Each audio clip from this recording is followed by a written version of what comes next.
I call to order this regular meeting of the Monument Town Council, Tuesday, February 17th. Please rise for the pledge. Allegiance to the flag of the United States of America and to the republic for which it stands, one nation, under God, indivisible, with liberty and justice for all.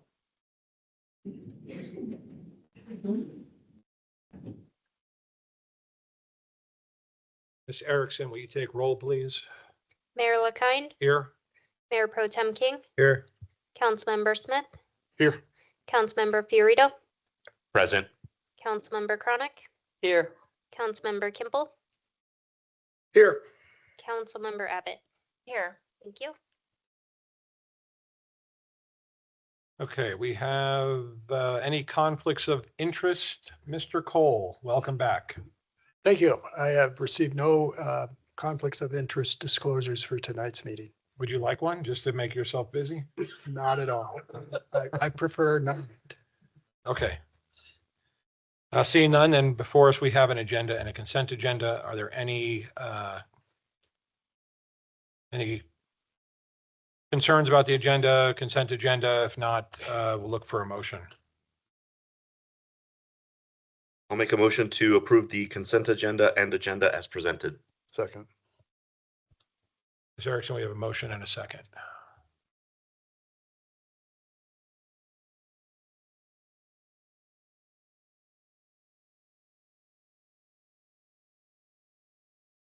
All right, that motion passed 7-0. First up, we have a couple presentations. First one is 2021 International Fire Code and Colorado Wildlife Resiliency Code. Mr. Ungerleider.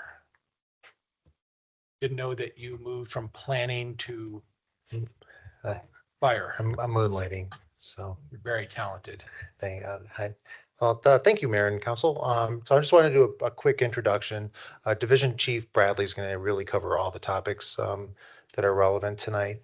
I just want to say this is the first time where we're going to be coming in, and Jonathan's going to do just kind of give you a brief of the overall topic, and then we'll be coming back to you in March 16th for formal approval and adoption of those codes that he's going to talk about tonight. So I just wanted to make sure that I clarified that before we got going on the presentation. So thank you.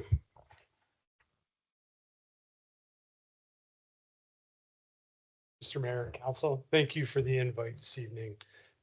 We have two codes that we want to discuss with you and the process that we're requesting for adoption.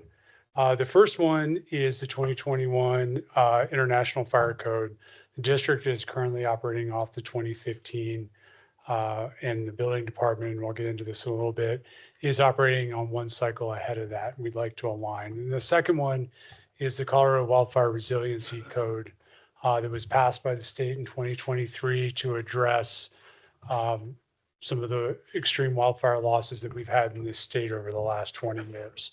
The process for adoption for these particular codes is it must be first passed by the fire district, which occurred last month, and then the town of Monument and El Paso County also need to adopt as well. The fire district cannot adopt a code and enforce on its own.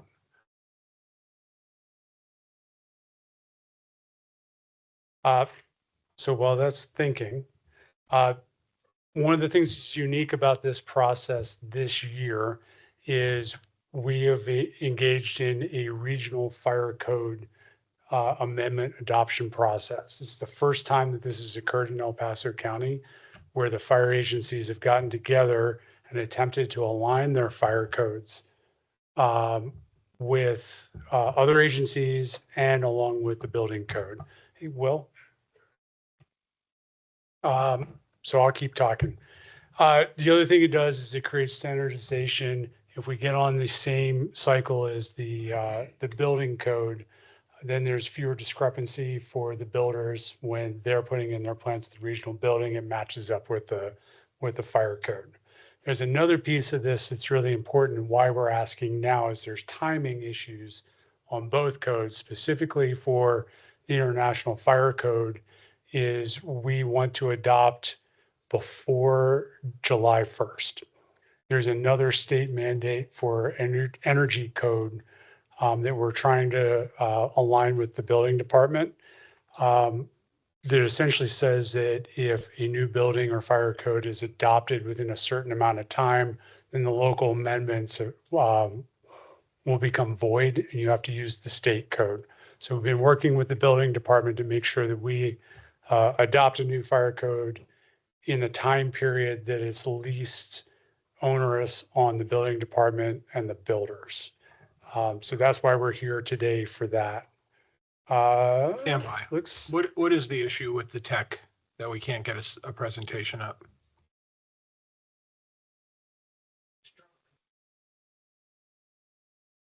Mr. Mayor, would you like me to pause or you want me to keep going? It depends on how long it's going to take to resolve.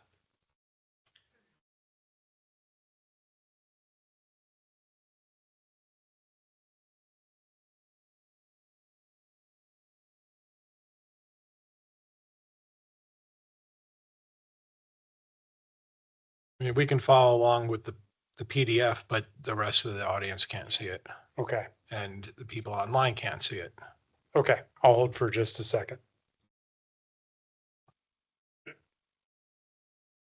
See my screen?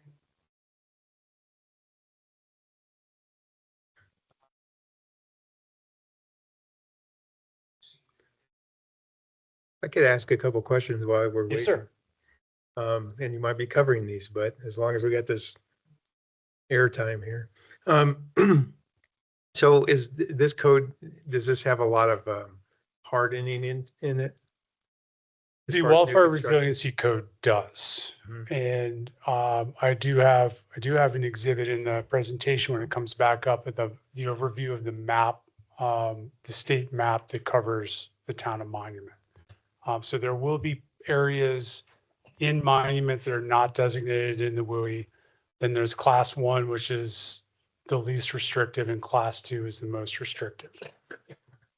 The majority of the developable land remaining in Monument is in the class 1, so the least restrictive WUI requirements. So it has specific things that will have to change for some builders, but many of the things that they're already doing are in the code, like class A roof. They're already putting on non-combustible gutters. They're putting screens inside the vents. That stuff's already occurring, so it's not really terribly onerous. It's happening. The one thing that's probably going to change for the builders in the class 1 area here in Monument is going to be fencing. So within 8 feet of the house, it has to be non-combustible. So if you have cedar fencing around an entire house, after July 1st, they'll have to have that last section of 8 feet will be non-combustible. Whether it's a fiberboard cement or whether it's metal or some other sort of non-combustible material. Sure. That's What- on what- new construction, or is there going to be some period of time when the grandfather expires and, So it is not a retroactive code. okay. There is a remodel part of this. So New fences or whatever. would yeah, be so I required. believe there's a fact sheet that's in your packet that addresses that. So essentially, if there's a remodel, an example is if you're replacing part of your roof because you had damage, the shingles, and it's greater than 25%, then you would have to meet the code. But everyone's replacing in El Paso County their roofs with Class A roofs anyhow. So if you're replacing the whole thing, you would have to meet the code. If you're only replacing 10% and repairing some shingles, you wouldn't have to.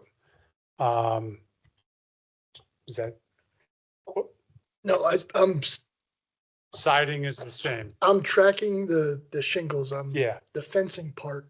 yeah. is- So one of the things that we've learned in fires over the last 10 years is fencing has acted as a wick. So you'll have a surface fire distal to the house, and that ground fire, surface fire will start the fence on fire, then the fence will burn around to the house and burn the house down. So you could have a cedar fence, but the 2 8-foot sections that touch the house have to be non-combustible. What about evacuation standards? Is that different in this new code? Yes, sir. That's not in this code at all. So the Pikes Peak Regional OEM is working on an evacuation plan right now that'll address evacuation standards for the whole county. We can, and we have a copy of that, so we can certainly look to adapt what they're doing and what we're doing here locally. And our new relationship with OEM would certainly help with that. Okay, I think you were on slide 2 and you're moving into 3. We'll continue on. You have your handouts. Yes, sir. We have the PDF. It's online, but it's not in the room. So We will do our best. thanks. So the highlights on the International Fire Code. Oh, there it is. Great. Let's keep moving here. Will, can you go another slide, please? Maybe. Okay. The International Fire Code is a model code, just like the International Building Code. So we're not adopting that. We're not asking to adopt that manual by itself. We're looking at specific things that need to be added and deleted. So it's the International Fire Code and local amendments, which are the in the text of the material that we gave you. And the highlights of what we want to change are lithium ion batteries, where they're stored, fire protections for that, energy storage systems, so solar, they come down to battery systems in buildings or large battery packs that power companies use. They're not addressed in the fire code in the 2021. It takes a little bit of time for the folks that write these codes to catch up with current hazards.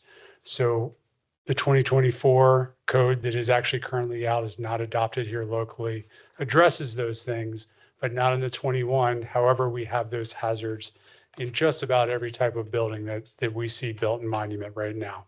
So we've added some language into the amendments to help us manage the hazards of lithium ion batteries and large energy storage systems.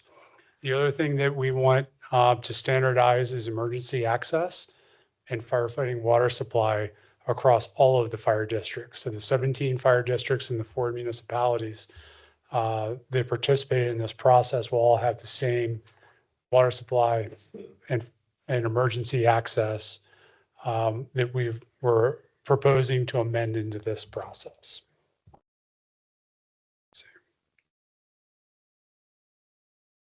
Will, can you go one more, please?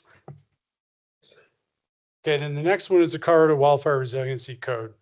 So I want to cover, there's several slides on this, and I promise I'll go fast on it because it's actually not that complicated.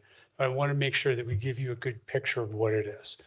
So we'll talk about what the code is. The timeline is another reason why we're here. Specifically, the code requires that we adopt it locally by April 1st.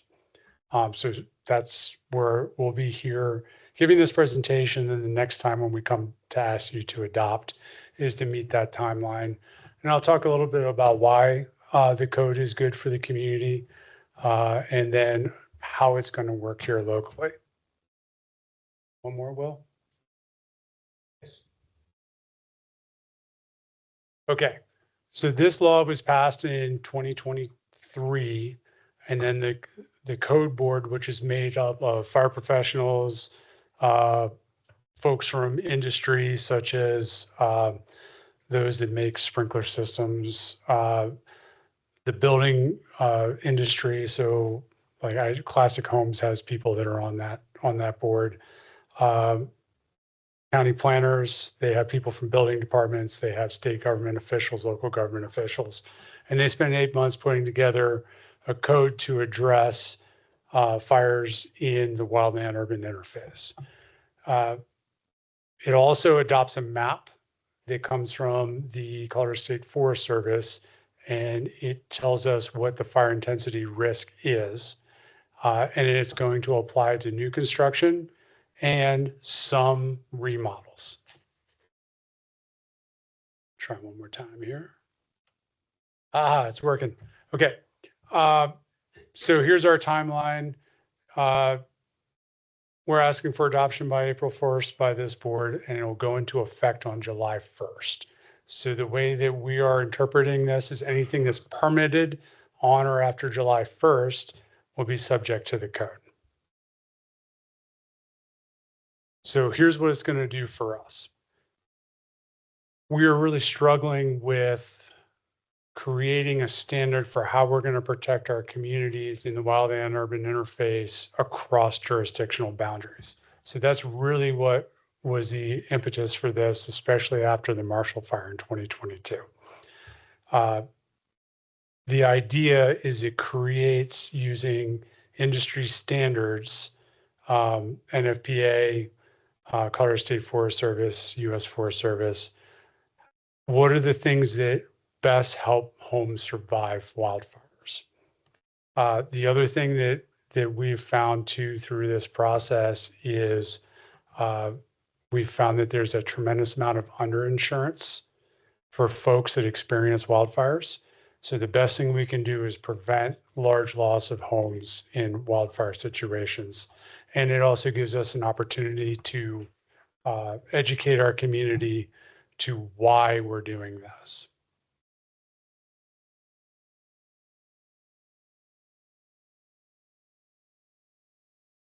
Will, could you, oh, there it is. Okay, here's the map of the overlay of town and monument. So the area that's not shaded is not in the wildland urban interface, according to the state map. So that is not subject to the wildland or the Colorado Wildfire Resiliency Code at all.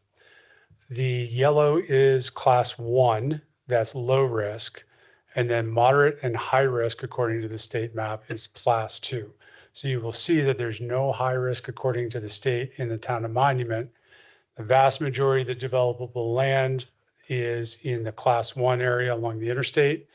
But you will also notice that Home Place Ranch area is in the class 2. Essentially what that means is it will point you to areas of the code, and it tells you what you have to do. So in low, like I said, class A roof and flashing gutters and downspouts and vent mesh is already occurring in just about everything that's being built in Monument and in El Paso County. So that's really no change. The fencing thing that I talk about, that is the one thing that's going to be a little different. Defensible space is the vegetation management. So the code is requiring that we remove vegetation within 5 feet of the house. And then the last thing is addressing, which is already in the regional building code. So that matches what's going to be in the wildfire resiliency code. So really the only thing is fencing and 0 to 5 feet in class 1. In class 2, it's everything that's in class 1 plus home hardening. There are specific types of materials that have to be used for eaves and soffits, exterior walls. So things like the siding would need to be stucco or the cement fiberboard siding or things like that. Underfloor enclosures, so if you have floors that are exposed to the exterior, they have to be covered with non-combustible. Decking the same way, you'll have to have non-combustible decking material. And then the appendages and projections. So if you have covered parts of your deck, it will also have to be non-combustible material. And then the defensible space goes from 0 all the way out to 100 feet. And those standards are all listed in the Wildfire Resiliency Code. It's not terribly onerous in the areas within the town and monument. For some of those areas that are adjacent in the county, it will create a significant burden in that area. Real quick. Yeah. So you mentioned Home Place Ranch. Yep. Does the high intensity class 2 designation, does it change as an area is developed? Yeah, that's a great question. Okay. So there's 2 answers to Okay. that. Number 1 is the code has a provision where they will go in and update the map and the code itself every 3 years. But there is also a provision called ground truthing. And what that does is allow the local fire code official to go in under 5 separate parameters and say the conditions on the ground have changed. And then we create a report or have them create a report based on on those parameters. And then we can either reduce it from class 2 to class 1 or from class 1 to out of the wildland urban interface.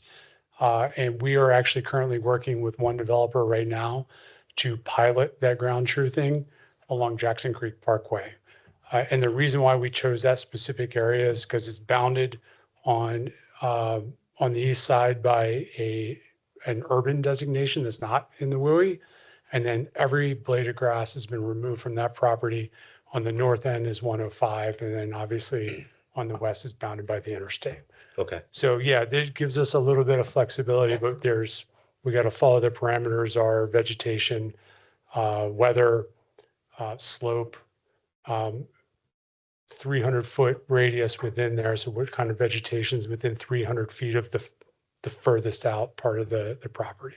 Okay. Because I'm also looking at the area that today we know as Sanctuary Point, because that's also marked as class 2. Yes. And so, yeah, I would be interested to see, as well as Wagons West. So yeah, So the would map be the map has some oddities, and it was not actually created for this process. It is derived from the Colorado State Forest Service Wildfire Risk Viewer, and the code board took the map and adapted it to this. So I'm expecting a significant change in this map over time. We also do have the ability to create our own map and show it to the code board and say, hey, we think the local map should be this. Here are the parameters we use, and they can either approve it or disapprove it. We just haven't had the time or resources to do that. So here are the exemptions. Interior alterations are exempt from this. Any addition to a structure that's less than 500 square feet is exempt. Any alteration that's less than 25%, kind of we talked about earlier with the siding and the roof, is exempt. Any general maintenance. Sheds that are 120 square feet, more than 10 feet from the house are exempt. And then fences greater than 8 feet. And then the 35-acre parcel comes from another part of state law that if there's a single residence on a 35-acre parcel, it's exempt.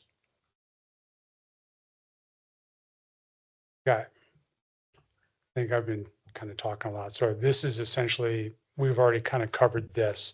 This is what's in the low and in the moderate. The moderate will create some changes for builders.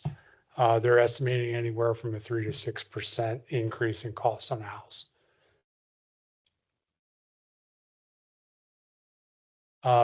And then this last slide, I just wanted to show there's another provision in there. If you are in the class 2 and it says you have to mitigate it out to 100 feet, it stops at your property line.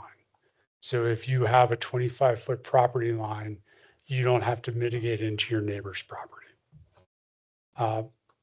That's all I have for you. Any questions I can answer? Yeah, I've got one. So we're going to be presented the ability to adopt the codes, which are great. But a lot of the areas of Monument, especially the newer areas, they're going to be in those low impact areas, but are very close to areas that are either not in town or in town that are higher impact. What is going to be done because we've been in these meetings before where the head of the insurance for the state has talked about what insurers are doing as they're pulling out of the state. Yeah. And how do you get compliance for, let's say, residents of Woodmore who refuse to mitigate? Their trees are right on top of the house. They do not trim up like they're supposed to. And they're impacting all of our insurance rates. This particular code will not immediately affect the environment that's already built. I think how we're going to address that as a fire district is the expansion of our mitigation program. So over the last 8 years, we run a mitigation program all summer, every Saturday for 6 months. We're expanding that to 4 days a week this year.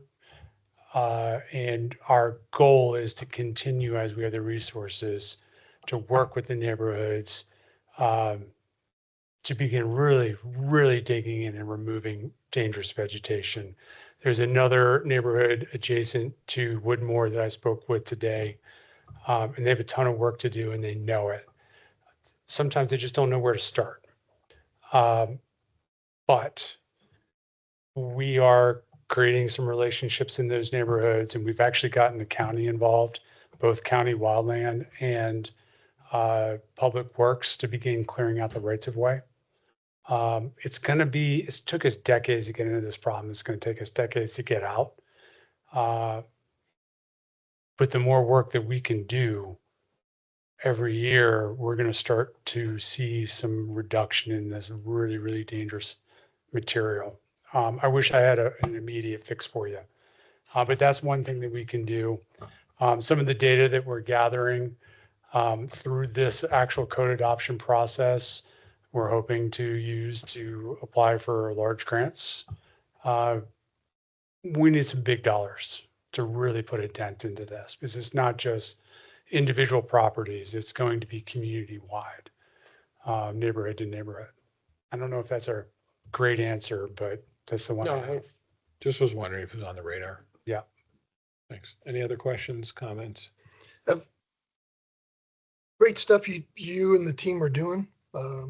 Fully embrace it and believe in it. Just question, are you sharing this information, say, with TriView, who's in charge of common areas Mhm. and some of the open spaces as well? Yeah, we've shared this information with all of our regional partners. And another thing that we're going to do is, once this is passed, is we'll go through an education campaign with the community as well. Okay, good. Yeah, because I know several years ago, I think we're due for it again, but several years ago,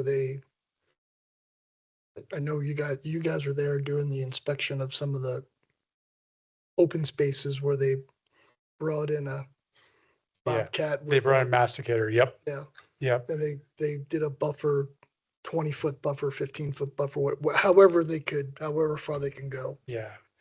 The word that we use for people to get them to think about what we want it to look like is not a clear cut. We want it to look like a mosaic. And that machine that you're talking about does exactly that. It doesn't remove all the vegetation. It doesn't remove all the trees. Just creates gaps. It creates gaps. That's what we're looking for. Thanks. Yeah. Speak to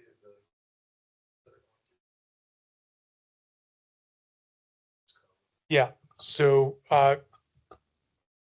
I've spoken to both Home Place Ranch and to the development on Jackson Creek about the ground truthing process.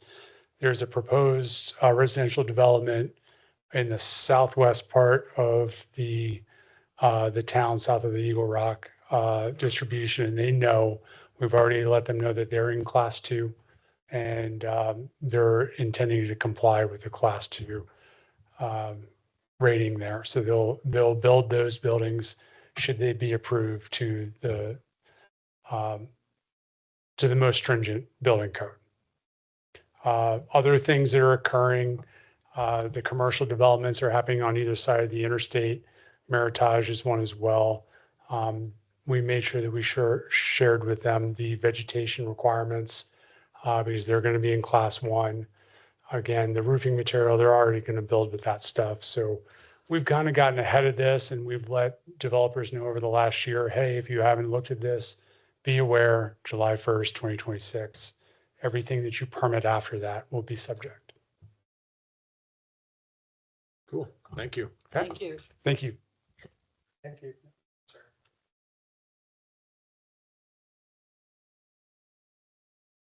Next up, impact fee report. Ms. Phillips. Good evening. If I can introduce Brian Duffany, he's from EPS and conducted our impact fee study. And so he'll be presenting this report tonight. Thank you. Thanks for having me down this evening. Let's see, I don't know how to, the best way to warm up the crowd for an impact fee study. So I'll do my best here. This stuff is kind of dry and technical. So if you like law and math, you're in the right spot. If you don't like those, then I'm sorry. Let's see. So I do have, you bringing up the slides? Great. I'm going to grab my water bottle while he's doing that.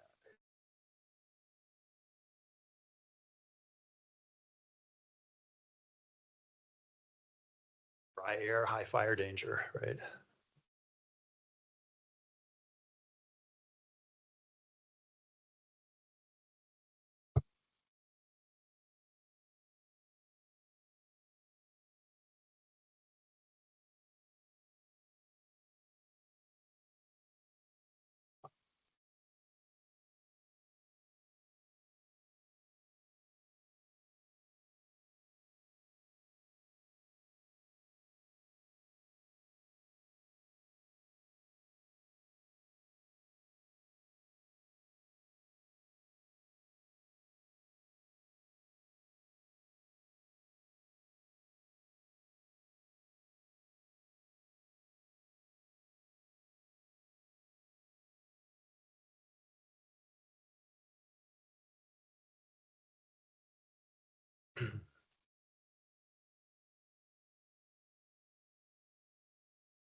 Do you have your slides with you?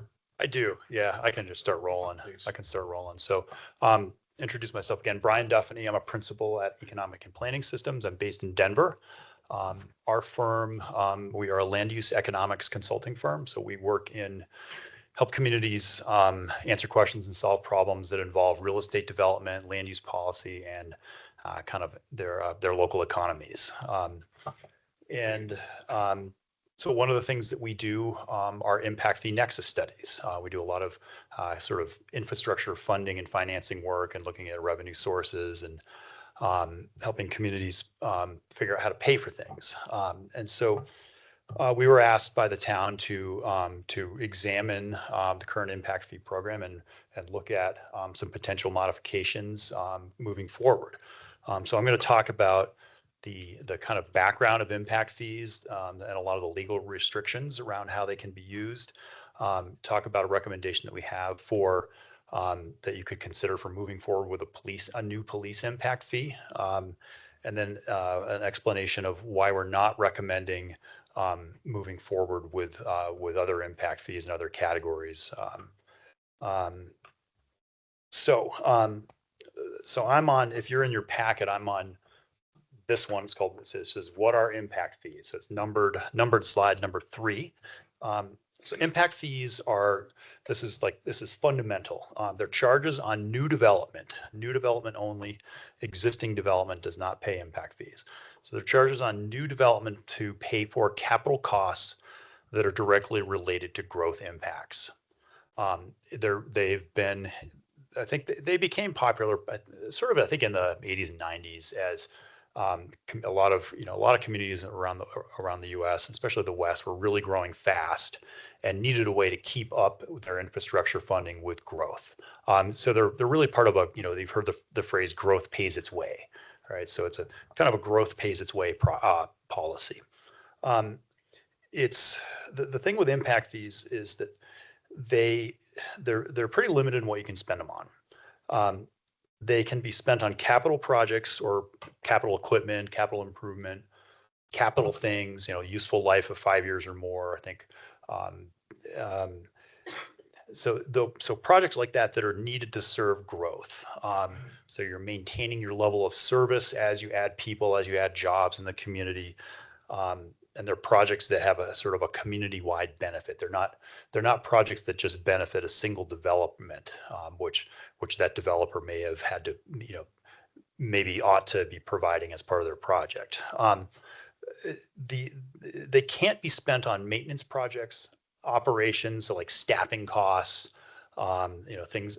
Communities always have problems, struggle funding both new infrastructure and maintenance projects. I think maintenance is sometimes it's just not as exciting as building new stuff. It's harder to find money for. So they're not for maintenance, operations, or what we call rectifying existing deficiencies. So sort of putting new things that people want into existing neighborhoods. There are ways to do that with impact fees. It's not, we can get into that. They're also not for, this is kind of getting into some land use nerdiness. They're not for project specific impacts ideally. So if a development needs to put in, an A-cell, D-cell lane, and they need to put in a signal to handle their traffic flow, that's not really what impact fees are for. So the next one, the legal framework. There's kind of a long, complicated legal history around impact fees. They are considered an exaction. And I just watched the PBS special on the Revolutionary War, and I was thinking, oh, this is where it came from. Right? I think it came from housing soldiers without just compensation. So exactions are a type of a taking. So you can't take public property without just compensation, and so they're a monetary exaction rather than an actual taking of property. Now. I'm not a lawyer. I'm just parroting back what I've read and been told by other lawyers about impact fees. So, but some exactions are okay if they meet legitimate government purposes and meet some key tests. You may have heard if you follow this stuff, you may have heard the term the Nolan-Dolan test. So impact fees have to have nexus and rough proportionality. So they have to have a direct nexus or a direct relationship to the project that's creating the impact. And proportionality just means that the impact fee or the exaction should be scaled according to the size of the impact. And the words they use are rough proportion, essential nexus, and rough proportionality. And rough proportionality just doesn't mean, it's this mathematical engineering counting level of precision, but just so there's some relationship in this with a scale. So yeah, we're catching up. So the next one, slide 5, Colorado law and other best practices. Kind of mentioned this, use capital projects, useful life of 5 years or more. And they're required based on things that the local government does. You have to give credit if you have to credit for other revenue sources in your fee calculations. You want to avoid double paying. Or if a developer is building as part of their project, building something that you would pay for with impact fees, you need to give them credit for that. You've got to track them very carefully. A lot of places put them in their own fund so they can very carefully track how they're spent. And just, I think, general government best practices is, accountability and transparency. When you're collecting a fee, you're sort of pledging to spend it on that purpose that you're collecting it for. And so there's growing in the impact fee practice and around impact fee law. There's, I think, growing increased attention on being very clear on the projects that you're going to fund with impact fees and listing those out in sort of a mini CIP or capital improvement plan. So my presentation is not long. I can pause there for a second, or I can keep going and get into the police recommendations. Okay, all right. So on the police, so we worked with staff very closely to look at all the different capital needs for the different departments, and where we've landed now is that we think you could consider implementing a new impact fee to fund capital purchases and facilities for police. Kind of a forward pass, the town staff are working on doing more detailed capital improvement planning for parks, trails, and recreation, for transportation, and maybe for facilities. And those are things that we can come back and revisit. I think Jennifer was just telling me you're going to hear about a DOLA grant proposal, or DOLA grant that I think you're applying for to help fund a transportation master plan. So we've got some stuff you can think about doing in the near term, and then things to keep working on over the next few years or so. So police, I think this is a great use of impact fees. Police, this is all about maintaining the level of service. So the way we look at impact fees in your case is we look at the amount of capital investment that police has in all of their vehicles, in the half of town hall, all the patrol gear. And you can kind of boil that down to just keep it simple, like a per capita number. So every unit of new growth with the impact fee, we're trying to maintain that same ratio of capital investment per person. And that helps you keep up with that level of service as you grow, and provides money to acquire new vehicles, all the gear and training that's required in outfitting a new hire. And they have a pretty clear staffing plan to grow from about 30 to 37 officers over the next 10 or so years. They have a ratio of 2 vehicles per officer. So for every 2 new officers they hire, you got to purchase a vehicle. Those are pushing $100,000 these days with all the equipment. Mentioned all the patrol gear. And there is a future need for kind of expanded or dedicated police facility. So this fee accounts for the half of town hall that they occupy. And so here's the math part. There's about $75,000 of capital investment per officer. And that boils down to when you do the division. So there's about 6.4 million in total assets. We make a credit for the public safety sales tax that you collect. And that's then 4.8 million adjusted. And so it's about, round numbers, about $300 per person. So that, and then when you translate that to an impact fee, it would be just about $800 per single family home. And for like a retail building, it's about 66 cents a square foot. So a large 100,000 square foot retail building would pay about $66,000. So, it can generate meaningful money over time. I think the other thing to think about with impact fees is they're very different than tax revenue, right? You can predict with pretty good certainty how much property tax you're going to get next year, how much sales tax you're going to get next year, in normal economic cycles. But impact fees really rely on development. So in times when you're getting a lot of building permits, you get a lot of impact fee revenue. But when you're not growing, that shuts off. And so there's kind of pros and cons, right? They do generate revenue, but we often advise that they're not the solution to all the capital funding challenges because of that lumpiness. Really, you can't really bond against them, and then you have all the restrictions of how they can be spent. That might be a good place to pause for questions, and then we can get into how we looked at the other departments. Questions from the council? Okay. I have a couple questions. So in this fee study, this is not tap fees, wastewater, Right. those types of fees. This is just stuff that's under your purview. Well, the they're all towns. under our They purview. would be under our purview anyway, but this is transportation, police, Mhm. Parks. parks, right? Libraries, if we had one, Yeah. those kind of things. But regarding transportation, because let's face it, monuments fees are really low Mhm. in every category. And part of this town is Tri-View Metro District, which has considerably higher impact fees than we do, and it's in the town limits. Yeah. So I have 2 questions about that.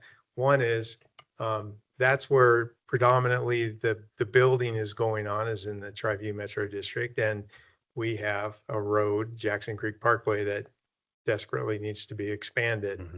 Mhm. But yet those impact fees that go into the Tri-View Metro District, that's still in the town of Monument. Why wouldn't we be able to be a part of that to expand Jackson Creek Parkway, since it's directly impacted by that? Good question. I'll try to answer that. I may need to call on staff to bail me out here. But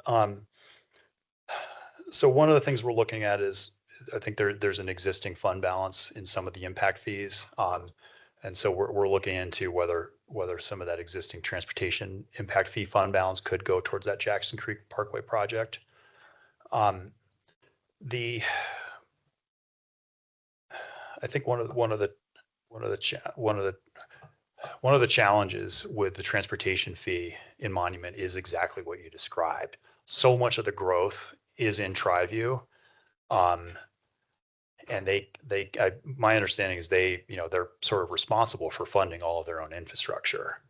So, it doesn't seem to me that it would make a lot of sense to charge impact fees in the rest of the town if most of the growth is there. No, what that isn't, and you probably don't really know the boundaries of what's going on here, but the Jackson Creek Parkway section that needs to be improved Mhm. is in the town of Monument, but Yes. outside of the Triview Metro District. Yet the Yes. Triview Metro District collects traffic impact fees, and that's pretty well built out. Yet it impacts Jackson Creek Parkway. So could the town of Monument impose some type of traffic impact fees with what's getting built in Triview Metro District in order to help with Got Jackson it. Creek Parkway? Got it. Yes, because they're within your municipality. Correct. So I think the challenge with Jackson Creek is that you kind of need the money now, Well, for sure. soon. Mhm. And the impact fee revenue would take quite a while to accrue. I think my major concern is that so far we've really only identified that project as the one project that would be eligible for impact fees in Monument. And is it worth doing an impact fee program for one project? Now, the transportation master plan that hopefully you'll be able to do will likely identify a lot more transportation needs. So it's a combination of one project, and we don't have enough to go on right now to really recommend moving forward with a broader impact fee for transportation. Okay, Jennifer? so would typically impact fees for the town of Monument apply if they were also in the Triview Metro District for certain things? I mean, I know there's things we can and can't, but this police impact fee would most certainly be part of Yes. Triview Metro District. Yes. Yeah, so things that are of community-wide benefit that everyone is going to use would certainly apply to Triview. It gets tricky with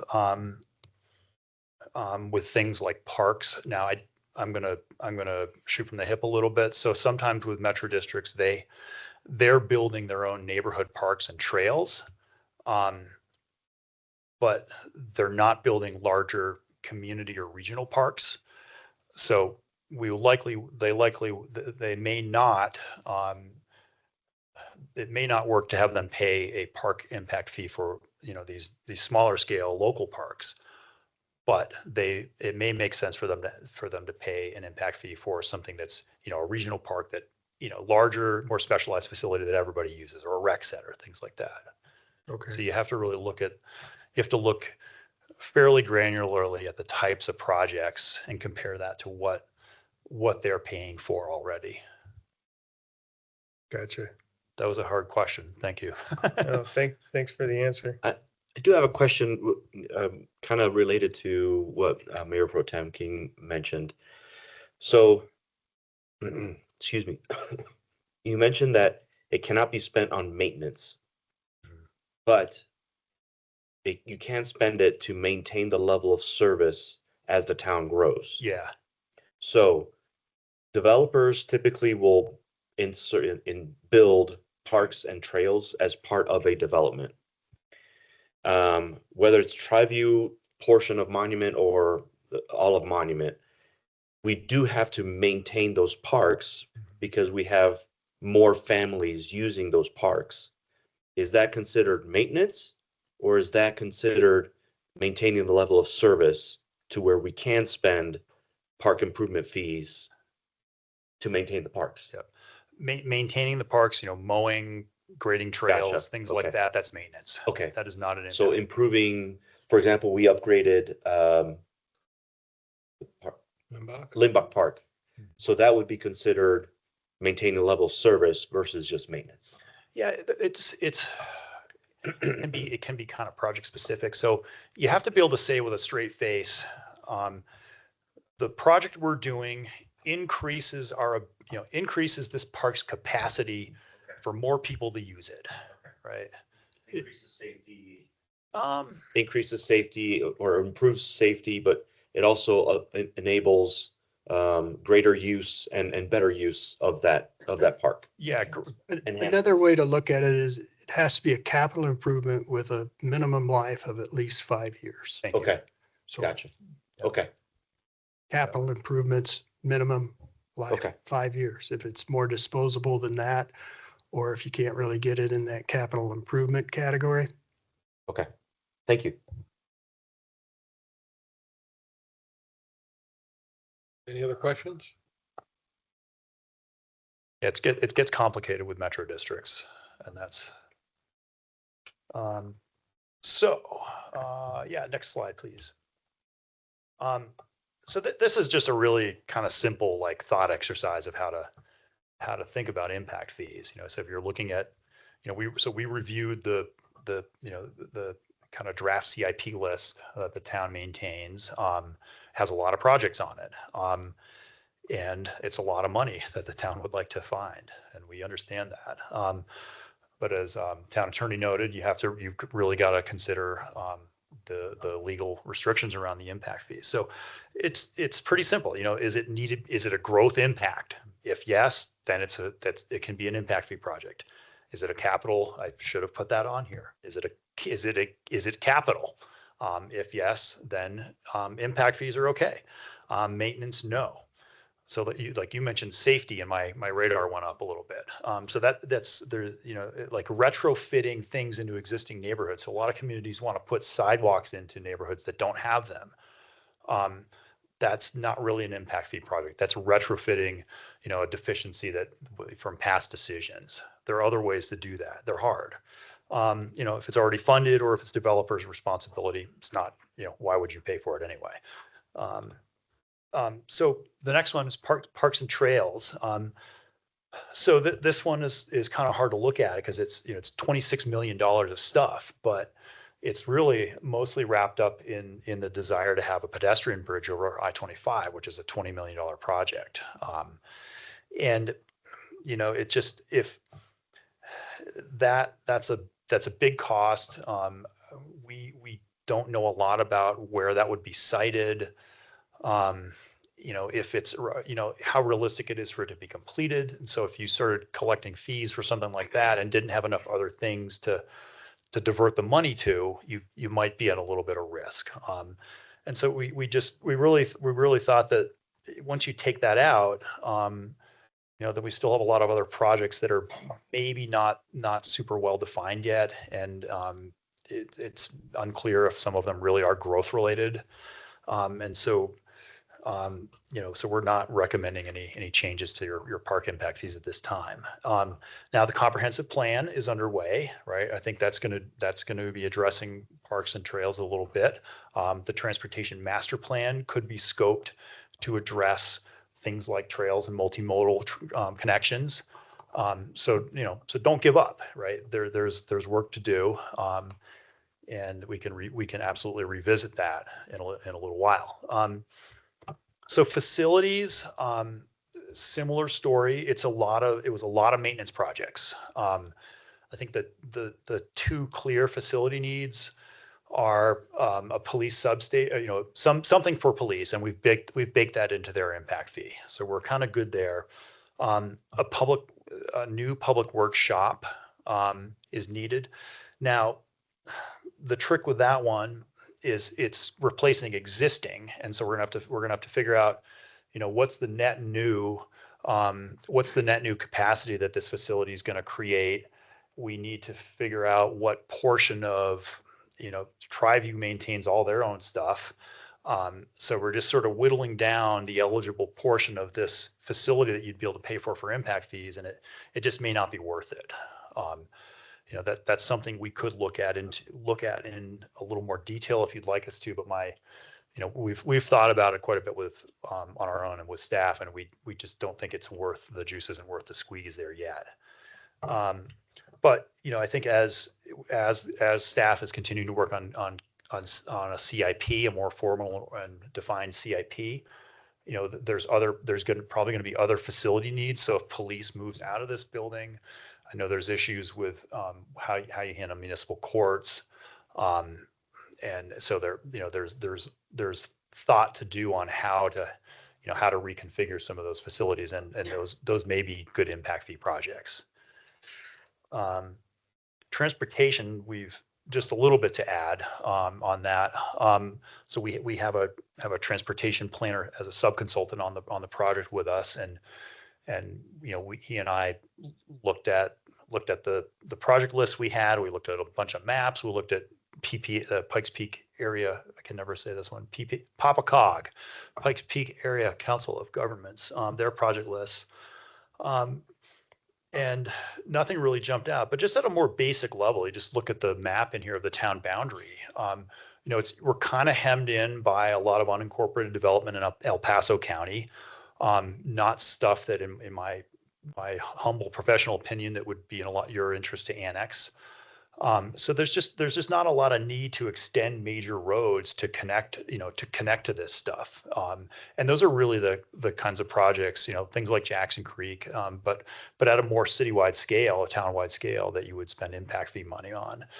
I think you think about the places where impact fees work best are places like Colorado Springs, Castle Rock, Aurora, right? Where you're marching along, you're annexing, you're building out, and you're having to continually extend infrastructure and services as development happens. But this is different. We're kind of hemmed in. I think that was it. So just the next slide is just really a recap. Go ahead. There's a little bit of a lag. I gotta be patient. So no, we're not asking for any immediate decisions tonight. This is more information, but you could consider adopting a police impact fee if that was something that you directed staff and us to look further into. We could produce a draft ordinance. The thing to think about is, when do you want it to go into effect? Would you want to phase it in, or just have it go in are you on a fiscal or calendar year? I mean, you can there's a lot of options to think about there. I've noted this a couple times, just continue doing your capital planning work. And then we can revisit this stuff, at the appropriate time. So it's complicated. It's a lot of work. And we're here to help. I think the last one I might note, and this is to think about other funding sources. And this is, I'm not sitting in where you sit, so it's easier for me to talk about this stuff because they're hard. The first one is looking at like tools like improvement districts or special assessments. If there's a neighborhood that has something that they really want to fund, there are ways of basically asking people that they can tax themselves or put an assessment on their property to pay for things. But you're asking people to tax themselves basically, and that's not always popular. Something that is gaining a lot of communities are looking at in Colorado are what's called a transportation utility fee. So you're treating your transportation system like a utility, and you charge for its use, and that charge or that fee is used for maintenance projects, which a lot of communities have a huge backlog on. That's all great, but they're hard to implement. They are usually sent out with either a utility bill or often a water bill. And I think you have 3 different water districts here. So that would work. It would require a lot of coordination with them. And there's a lot of technical work that is needed to figure out how to make sure that the land use type, that the fees associated actually matches the person that's going to get the bill. And that's harder than you would think. But Aurora looked at one of those. I think Westminster has one. Loveland has one. Fort Collins had one a while ago, and long story there. The last one are, of course, voter approved tax measures. These are, you got to go to the voters. I mean, the impact fees you can pass by ordinance. So they're fairly easy to implement. But communities have had success with identifying things that there's broad support for that the community wants.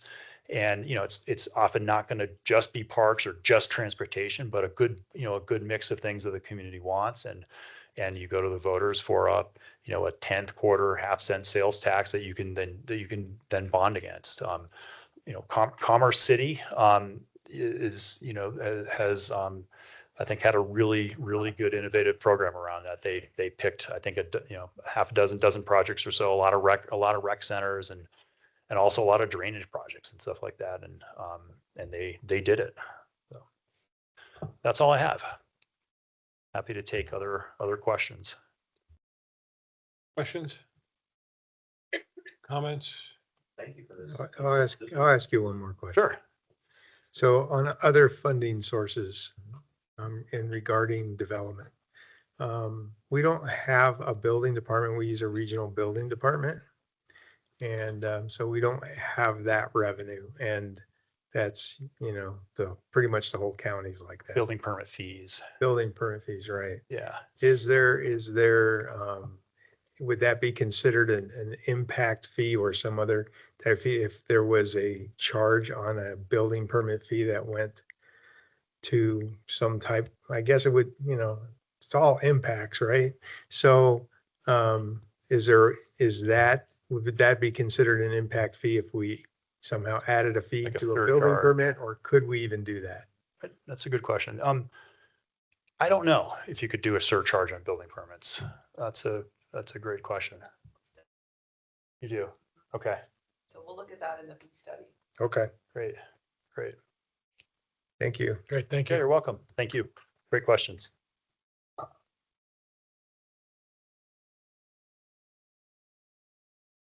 Okay. First ordinance for the night. Ordinance 02-2026, an ordinance amending Title 13 of the Monument Municipal Code to prohibit the provision of town water service to properties located north of the Palmer Divide. This is a public hearing item, and this is the council's item. Mayor Pro Tem King, are you going to lead the charge on this? Sure. This comes out from a few years ago, actually, is when I started thinking about this, because we have issues with well, I'll back up a little bit. So we're looking at renewable water sources. We have two main contenders at this point, and there's a few other ways we might be able to solve this problem, but we want to try to get Monument into 100% renewable water if possible. We might not ever get there, but we'll try to get as close as we can get there. And there are two main systems, one of which is the northern delivery system that runs through the Tri-View Metro District, is restricted in water flows going north of the Palmer Divide. There's two drainage divisions. One's Division 1 and Division 2. Division 2 runs to the Platte River or to the Arkansas River, and Division 1 runs to the Platte River. And because of various water decrees out of Pueblo County, none of that water that would run through CSU or Colorado Springs Utilities, which is part of the system that Northern Delivery System uses to get to Tri-View, can go north of the divide.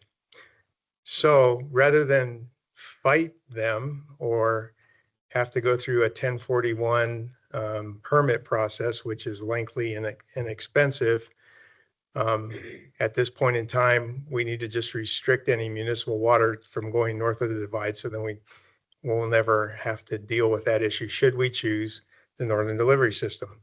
None of our municipal water currently goes north of the divide, so no one is being harmed by this. And this is just a proactive measure to try to prevent having issues in the future. Okay. Any questions or comments from the council? I think this is I think this is a good idea, and you know, like we talked about earlier or last time, we can always amend it, change it, modify it as needed in the future. So I think this is a good first step.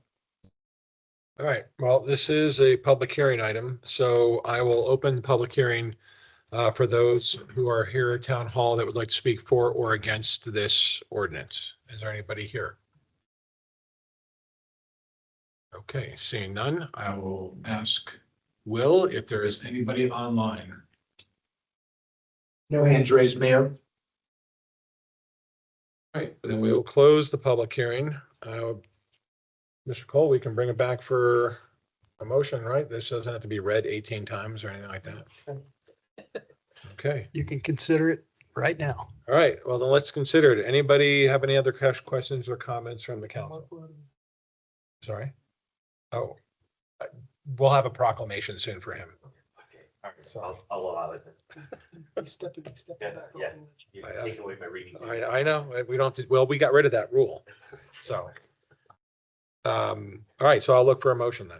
I'll make, go ahead. Whoa, scary now. Make a motion to approve ordinance number 02-2026, an ordinance amending Title 13 of the Monument Municipal Code to prohibit the provision of town water service to properties located north of the Palmer Divide. We have a motion and a second, a quiet second. Second.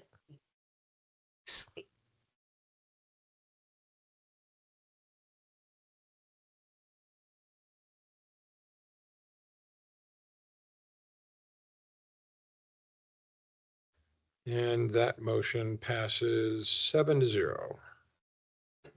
Moving on to a slew of resolutions. 09-2026, a resolution authorizing submission of a federal build grant application to fund the town Jackson Creek Parkway widening project. You haven't gotten this done yet?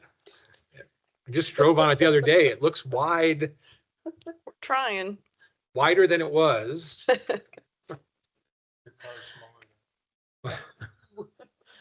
I think you got it backwards.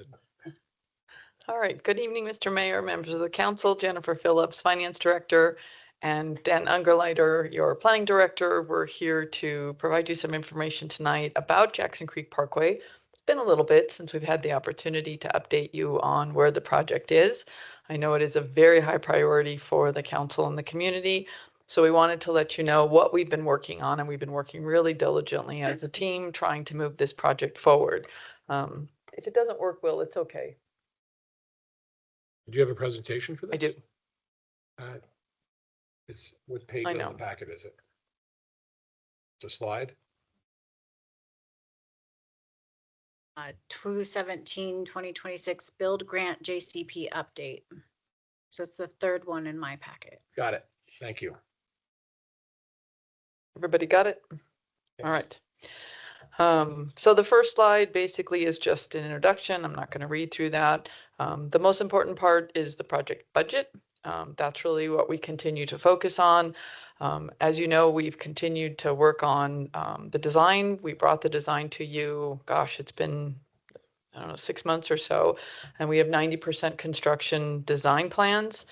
However, the cost of the project as designed, which is what we directed the design team to do, was design the entire project as well above our available funding. It's about $17 million.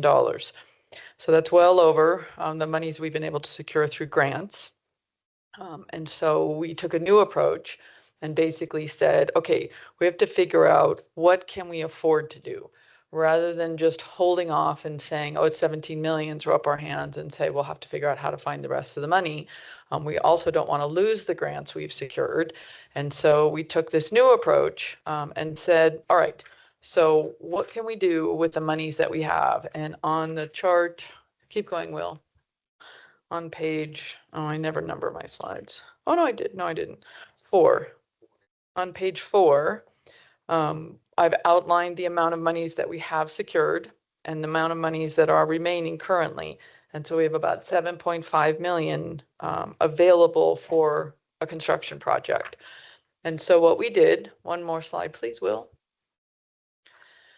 is working with the engineers, working with the engineers and the architects, is we redesigned the project so that we focused on the southbound lanes.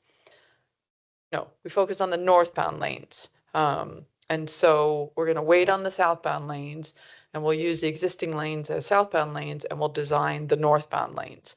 And so we're basically looking at what can we afford for the $7+ million and to move forward with that portion. So we use all the money we have, we use the money we've put aside of our own match, and we use all the grant monies.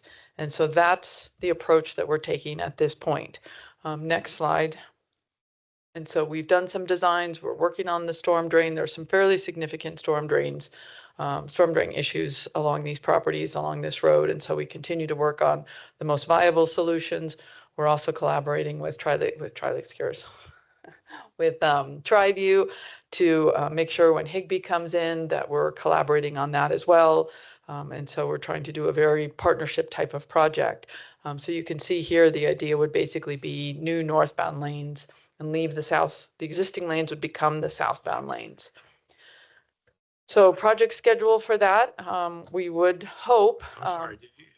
So you're going to create 2 new northbound lanes? Correct, And use the existing lanes to be southbound? correct.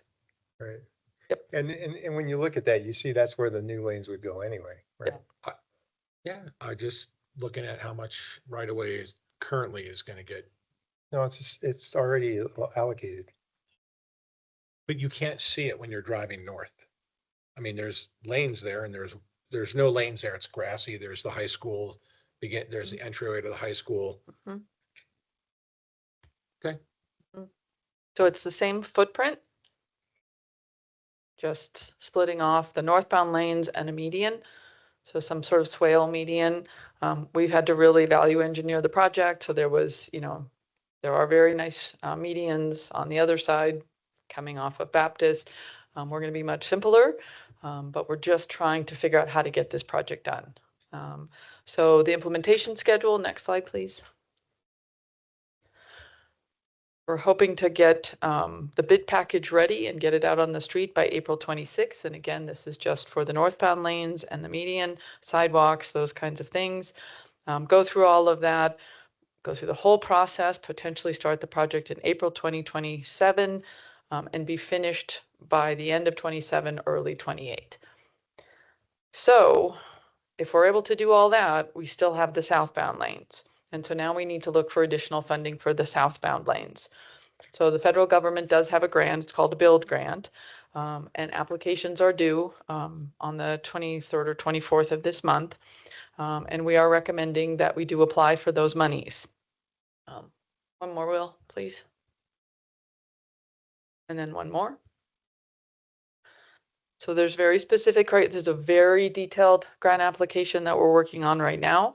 The chances of us receiving the monies, you never know with grants, but you don't know unless you apply. With the build grant, you do have to have a local match. So this is really now the big question for, as we move forward, is the council willing to put forward a local match to receive potentially a build grant? We believe the value engineered portion of the southbound lanes is about $5 million. We would ask for the build grant. We would ask for between 4 million or a little less, 3.5 to 4 million from the federal government. The more that you provide a local match, the better your chances are. And so next one. Next one after that, please. So the question now becomes, so this is, we've talked about this for the last year, and we've talked about where we are from a financial standpoint. We have reduced the cost of operations. We're able to basically cover our reduced operations with the amount of revenue that's coming in. Again, we have a 0% increase on our sales tax for 26. We hope that's wrong, right? But right now we're able to basically balance.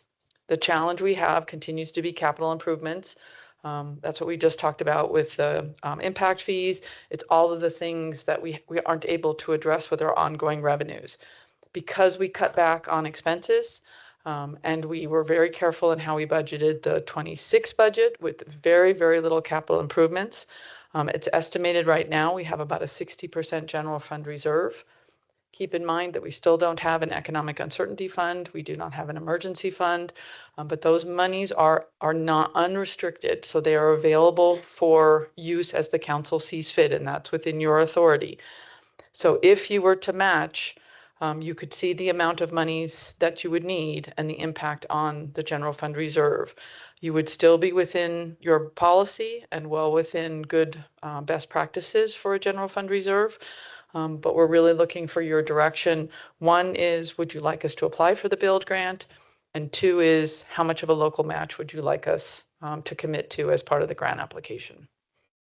And Dan and I are here to answer any other questions you might have. Questions? I've got one or two. Okay, northbound lanes. Yes. This is right up against county land. The county has been impacting the road that belongs to Monument Yes. forever. How much are they putting up to help create the new lanes, the safety features, the drainage, the sidewalks, curb gutter along Higbee? I know there's a developer involved, but this borders a high school and it borders residential neighborhoods in the county. And they use our roads. So how much is the county ponying up to assist with this section on the northbound side? And So they we're gonna- collected impact fees. We're going to go back. We're going to go back and have that conversation with the county again. I would like to be made, I think the council should be made, keep in touch with us about these conversations. So if there is any pushback, we can determine if we want to have more conversations with the county. I'd leave that to the town manager. Yes. Southbound side Mhm, is all connected to undeveloped land. mhm. My expectation is that the developers are going to pay their way into making the road that abuts their land before they develop it, the same way Higbee is being done. They are contributing to the expansion of the southbound lanes. Was that considered in your calculations for grant application for the southbound lanes? No, So it would how be, much would that be reduced with their contributions all in with turn lanes, traffic signals, roundabouts, whatever it is that the designers planned, Or sidewalks. sidewalks? I mean, that should be theirs. If they're going to develop their land and it's going to cause impact on Jackson Creek southbound, they get to pay for it. So the current transportation impact or fee that we charge to CSI for the property north of the YMCA, that's accounted for in phase one, or this northbound portion. So we're using that to pay for that. They have their two properties their property to the south of south of the Y by Higbee Road. There's another fee associated with that that's already been agreed to. And I'm working on that, but there's a fee that's been agreed to with CSI on that. There aren't any other properties. So what we're doing right now is with Woodmore Placer, they're coming in with their subdivision. They are putting in some improvements along Jackson Creek Parkway that we won't have to replace. They'll be part of the future road. So we're being really careful with that to make sure that we're make good money goes to good projects. But we'll continue to look at any type of funding mechanism or shared contribution. I can't speak more highly enough for the group that has come together to do this work for you. Andrew in Public Works, Finance, IMEG, FHU, JR Engineering, TriView. We've all come together to really come up with every dollar we can to keep this project moving. And we're going to continue doing that. We're going to reach out to the county. We just need to make sure that when we go to the county, we have justification. We can show them the numbers and and to help them understand why they need to be part of the project. So we're going to continue doing that. The build grant is just another tool in our belt, and we want to continue collecting as many of those tools so that way, when northbound's finished, we can just jump right into the southbound. PBACG has been part of the discussion, making sure that our funds don't get redistributed to others. Is we don't, if we can't spend them. So that's good. It's secure. We're going to ask for more money, and we want PPACG to be able to support us. This project alone actually has a letter of support from CDOT. Unbelievable. And we are so proud to have that relationship with them right now. CDOT's written a letter for the current project, the northbound, and they've written a letter for the southbound, our build application. So we're not giving up on seeking additional funds, and we're going to make sure that those who contribute to the traffic through development or what otherwise are going to be partners as well. So, but I appreciate the question. So on just a side note on there. So we do have parts of Monument that are in PPRTA, Willow Springs and Village Center. I'm not sure if there's any more. So that could be part of a county funded project too. That's good to know. And we'll certainly take a look at that and see and add that to our list. So these northbound lanes on this could be funded without grants other than the grants we already have, correct? That's correct. So we're building the northbound project with the swale median to the amount of money we have. So that seems like a no-brainer. We're trying. Yeah, no, and I appreciate that because, this has been super creative and I appreciate that. So then we're talking about the southbound. So that's what you need to apply for this build grant for, correct? Correct. Okay, so and then at that point, we have to decide how do we want to increase the odds of us getting it? Mhm. And so you're the one that squeezes nickels out of pennies all day long. And There are no so, pennies left. yeah, so me personally, I need some recommendations from you because I don't want you coming back next year and saying you shouldn't have done that because now we don't have any money for this or that. So thank you. Thank you for asking my opinion. My opinion would be that you do the 30% local match. We could always withdraw the application if something happened and we felt like it wasn't a good time for us to be able to do that if there was some issue. But I also believe that this is a council priority and a community priority. And this is why we've been saving money. This is why we've been so careful. This is why we've been cutting operations. This is why we're looking at economic development is we need to be able to do these kinds of projects. We're a small town. And I mean, the impact fee presentation you just heard, there's reasons why we're in this situation and we're working our way out of it. So these are the things that I promised you, the impact fee, the fee study, the rate study. These are all the kinds of things we're doing to get ourselves back up and be more stable as an organization financially. And so I think that we can manage the 1.5 million. It doesn't go out of our accounts, right? It'll be moved into a restricted account, but we'll continue to earn interest on it. And then again, if we feel at some point it's not a good decision, we can always pull it. Do you have any reason to want to wait a year to do the southbound lanes, or is this something you want to start jumping on as soon as we can? So the build grant, the monies would become available in 27. Okay. So then, right, so if it looks like we have an opportunity to do this, we can start to do the same thing. We'll get the drawings ready.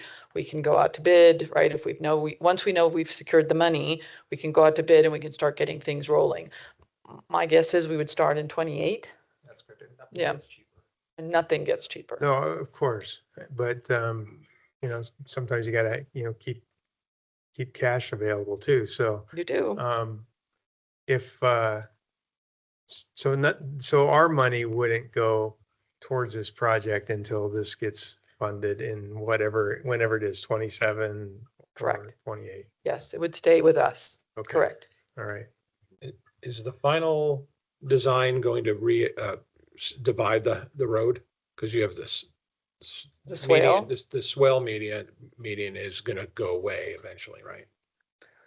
I can't remember what we decided. We went back and forth. So, Because I'd like it to be looking like Jackson Creek all the way through.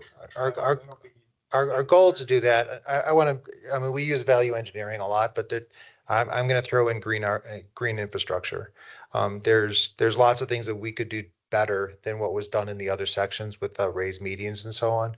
So drainage swales, that helps with cleaning water supply, slowing the water, retention and so on. So we're looking at all those, but we're also looking at doing other improvements to help connect our section with the other so it doesn't look odd. But that costs money. So as we're squeezing this turnip, we'll see what we can do.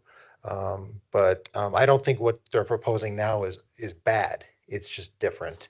We're also looking at doing some different things with our sidewalk along the east side of Jackson Creek Parkway. It's not going to be a standard sidewalk. I mean, it's already a bike path. It might be able to meander a little bit. It's not going to be up against the curb. It's going to be further away from there.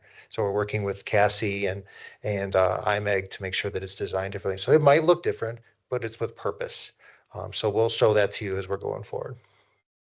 And so, Not afraid of it. put and it then that way. back to the northbound lane, that grant money needs to be acted on pretty quickly, correct? When is the drop dead date on that?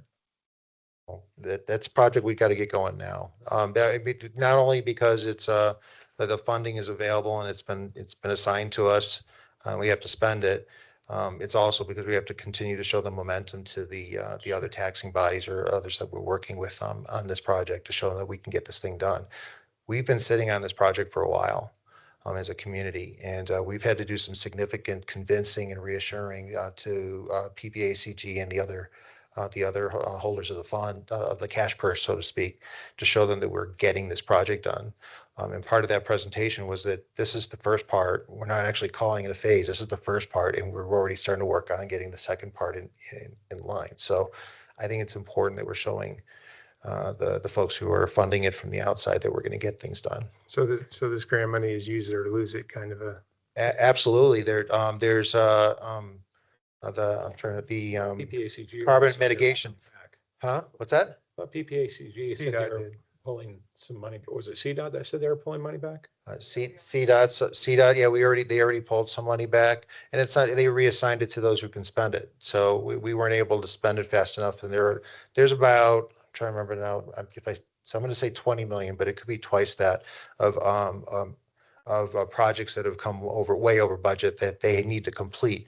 So they're trying to find funding to help finish those projects. And we were an easy target, and we were able to assure them that we're moving forward on this project, and so they kept it assigned to us. But if we were to stall, that money can be very easily reassigned.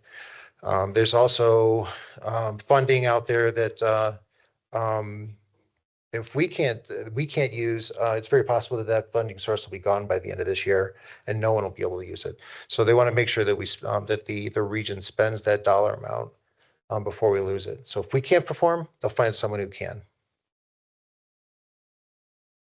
Okay. Okay, questions or comments? And I was reminded by Cassie that the median is included in the current bid of $5 million for the southbound lane, so a raised median. Okay, thank you. Thank you. All right, well, if there's no other questions, I will look for a motion. I will make a motion to approve resolution number 09/2026. Resolution authorizing submission of a federal build grant application to fund the town's Jackson Creek Parkway widening project. Second. Motion. Okay, well, hold Go on. ahead, She Scott. needs to know how much money that we want to allocate. Oh. Yeah. So you're gonna have to add that into the local match, right? With a,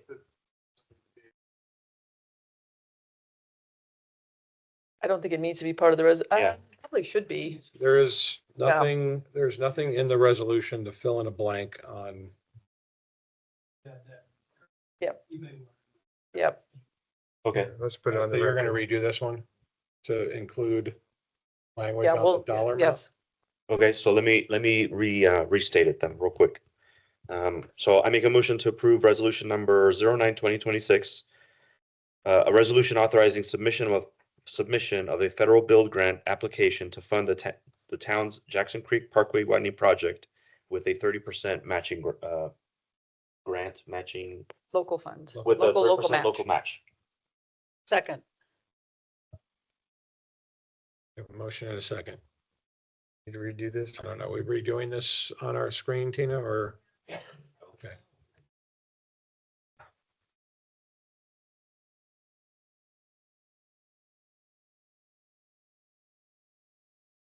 I still don't see it.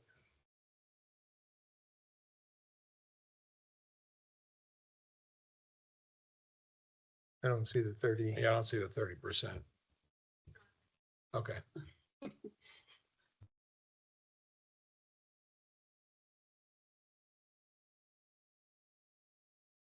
All right, that motion passes 7-0. Could you also let us know when it's been submitted? Yes, yes. Be happy to do that. 13/2026. Mhm. This is another grant application. This one's through DOLA for our master transportation plan. That's correct. Basically, the very similar format. This is the next step after the comprehensive plan, which is expected to be completed by the end of the year. As we just talked about with the impact fees, the state will require this if we're going to be eligible for grants for our transportation projects. We're asking for another local match. Same kind of situation, the higher the match, the better chance that we have of receiving the grant. So far, the project is around the $450,000 mark. We're going to apply for a $200,000 grant, and we're asking for permission to submit a $250,000 local match to DOLA for this project.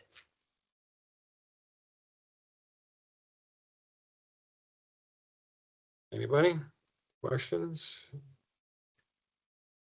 So out of this, that gets us to what? As far as being able to collect fees or whatever off of this transportation plan. So that's going to be, so as Brian talked about in the report presentation on the impact fees, the master transportation plan is going to identify all the future needs of the roads for Monument. And from that, then we'll be able to come back and look at impact fees. So the plan right now with the impact fees is to move forward, if council would like to move forward with the police impact fee, let the comprehensive plan be completed. We would bring an amendment to you in January or February of 27 for Brian's firm, have them relook at the impact fees based on the adopted comprehensive plan and see if there's any opportunity to then impose some impact fees and then come back again. The master transportation plan should be about a year to 18 months. After that's completed, we would come back with an amendment to his firm and look at the transportation impact fees again. Okay, so It's knowing, taking too long to get our impact fees updated. so knowing where we're at with the road infrastructure, Mhm. so this is something that you would recommend going forward with? Yes, based on- because any future grants that the state would potentially Oh, have for grant us, money. we would be ineligible if we don't have this plan. Gotcha. The This grant. is the state Okay. holding us Oh, that hostage. makes sense. I remember you talking to me about that before. Okay, I have a question. Mhm. Okay, you've got the comp plan, Mhm. the transportation master plan. Mhm. What else? What else do we need? Because I'm hearing, the dollar signs are in my eyeballs. Included with the comprehensive plan is the Parks and Trails master plan as well as the downtown master plan. Okay, cool. There's another level, another real important reason why the mass transportation plan is so helpful. When you're making decisions on which road to tackle first, or which water main should be worked on first, or when we have to go to a higher authority to say this intersection doesn't work for us or for the fire district, or for any sorts of reasons, we will have a document that'll establish that. It'll help you make decisions. Connie will have a great time making maps using the data here, so it makes it easy for you to make capital improvement decisions that you can defend with your constituents and the community, because it'll show age of pavement, type of road, what's underneath it, intersections, traffic circles, conditions. All this stuff's going to be addressed as part of that transportation master plan. It's significant. And um, I don't, we wouldn't be wasting our money on that. Other projects that are similar, there really aren't that many. Most of it's been taken care of in the scope for if not all of it's been taken care of in the scope for the comprehensive plan. Okay, and that was Um, basically my yeah. question. You know, I'm not taking exception of the fact we need it because I think we do. But it's like, is that it or No, are there more? I saw Yeah. your eyes. No, Yeah. I understood. We're constantly asking for more studies, but this one's, the comprehensive plan will not go into that depth of detail when it comes to the road structure and on our transportation needs. So you have to go into that. And then, it'll actually help us put that capital improvement program together to allow you to apply for grants or just make decisions on what roads you're going to fix, or maybe what roads to avoid because you can't afford to fix them at this time. So I'm excited about it. The comprehensive plan is going to be completed by late summer, and so knock on whatever kind of material that is. So and then we will run if we can get the master transportation plan going. We're planning on doing that in-house with our town engineer. That'll save us money and time, and they will be very familiar with our community at that point. So we won't have to start over and train somebody from the outside. So I think it's gonna be a good service for you. Thank you. You're welcome. Maybe a question for Jennifer. So the 250K match, is that out of reserves also? Yes, it Okay. would be. So that combined with the 30% we just did in the last resolution, what percentage of reserve fund does that leave us at? You're probably going to be in the high 30s. 30s, which is still, okay, Still okay. thank you. Mhm. Oh, yeah, another question too. What's the timeline on this one for? Was actually due last Friday. One of the requirements is always to speak to your region representative. We told him this was coming before council tonight, and so we'll just do a follow-up. He said that was fine, and we'll just do a follow-up and add that as an addendum to our application. So that is in and has been submitted. Thank you, thank you. One last quick question, Jennifer. So, sorry, when, let's say the funds are received from DOLA and everything, when would this start again? I think early 2027 okay, or maybe late 26. Yeah. wait, And the wage, I'm sorry, this is tag team. Hold on. Okay, it's a DOLA grant, so similar to what we're doing with the comprehensive plan, we submit receipts, they pay us back. So we'll get the project going, and then as we're going through the process, we will send them an invoice of how much it cost that month, and they will send us a check for their share of the program. So so you're I just thinking wanted to make later that this clear. year? That's the plan. As soon as the comprehensive plan is done, which you'll see in the comp plan, there'll be an implementation step and a high priority to get going on the master transportation plan. It's the day that you approve I'm going to say an ordinance for the comprehensive plan.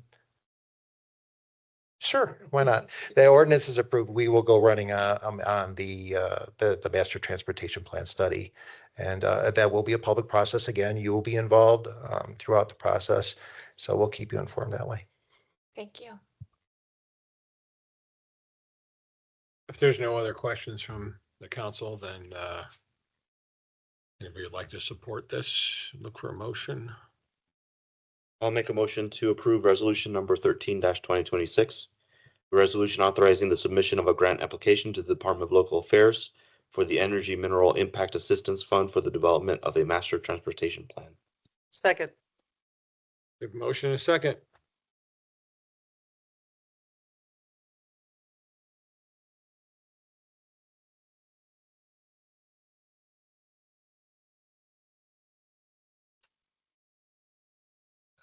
That motion passes 7-0. Next up, Resolution 11, 2026. Resolution approving a fee in lieu of water rights.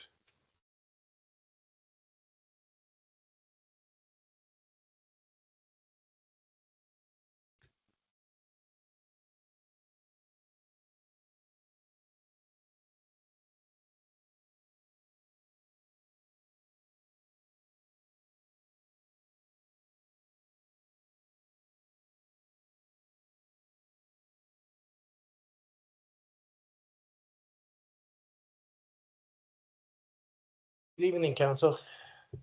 I'm Dharnesh, Director of Public Works. The first resolution I have for you tonight is Resolution 11 to approve a fee in lieu of water rights. I commonly refer to this particular one as what we use for what we call water short developments.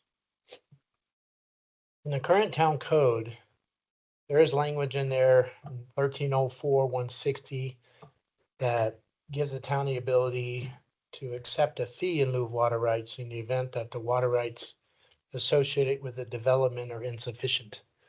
Now, this particular case has occurred several times over the last 10, 15 years that I've been director. The problem with it is last time we looked at this was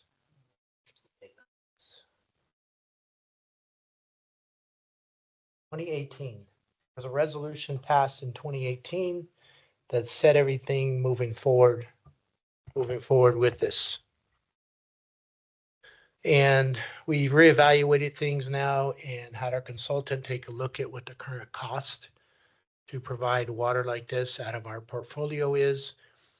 And he reviewed some other cities, I believe the one in Parker, for example, where he determined what the value of an acre foot of water is if we were to use that to replace water that a developer doesn't have in order to keep that development moving forward. So the council at its discretion can approve things if they come out being water short, or they can most likely disapprove something if they can't bring enough water. Right now, the fee that was set in 2018 was at $10,000 per acre foot. After evaluating similar communities, we've decided that the appropriate amount to set that at is $30,000 per acre foot. And then also to set a maximum limit that we would allow no more than 10% of the total project water demand. That way we're not impacting our portfolio to the extent that we have to, or we get asked to provide a lot of water to a development that is way short.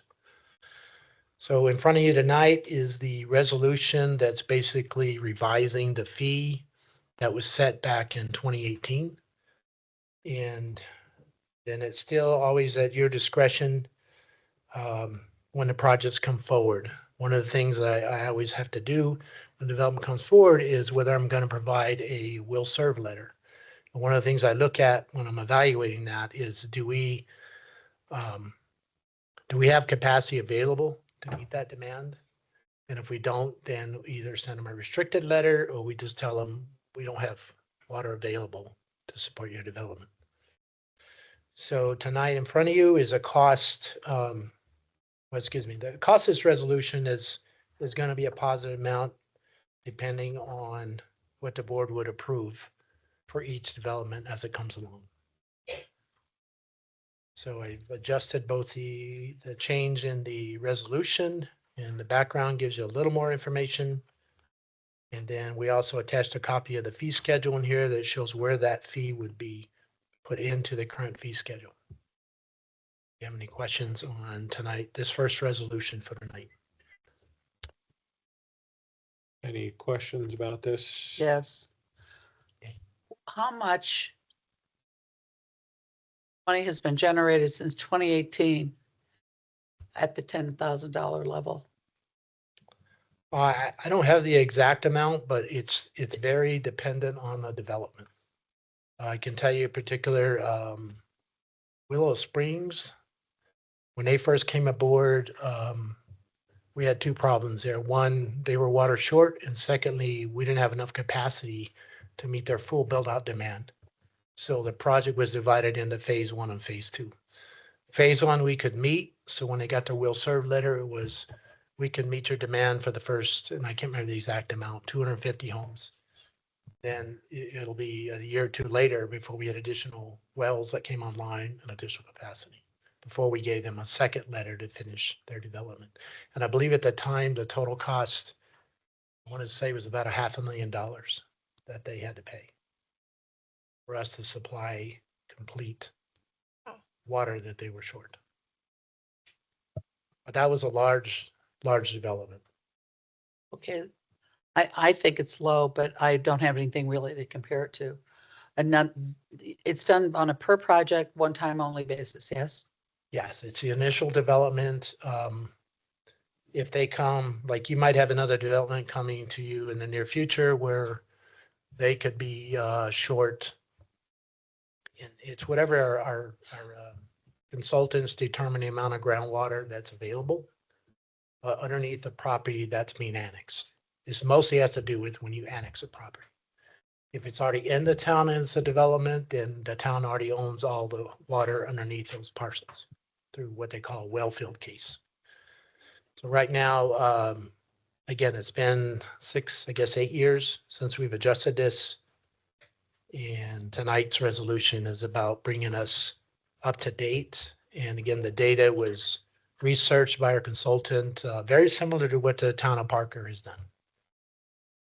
And then I do have our consultant, he's supposed to be online if there were any other detailed questions that I couldn't answer. Thank you. Tom, does this change any current applications? It depends on where they are in the process. There is a trigger in here. Look it up. To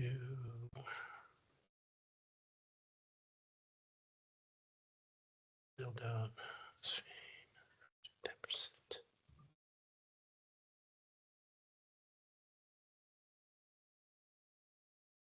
Well, I don't find the exact language in here, but it's usually whenever a developer comes in and they go to the planning department and they start the process for that, then I kind of get looped in to figure out what the water side of the business is going to be. And once that occurs, then usually sometimes they come to us saying they know their water short. But a lot of times we rely upon, well, most of the time we rely on our consultant to determine that. Because I always ask, if your water's short, how did you determine that?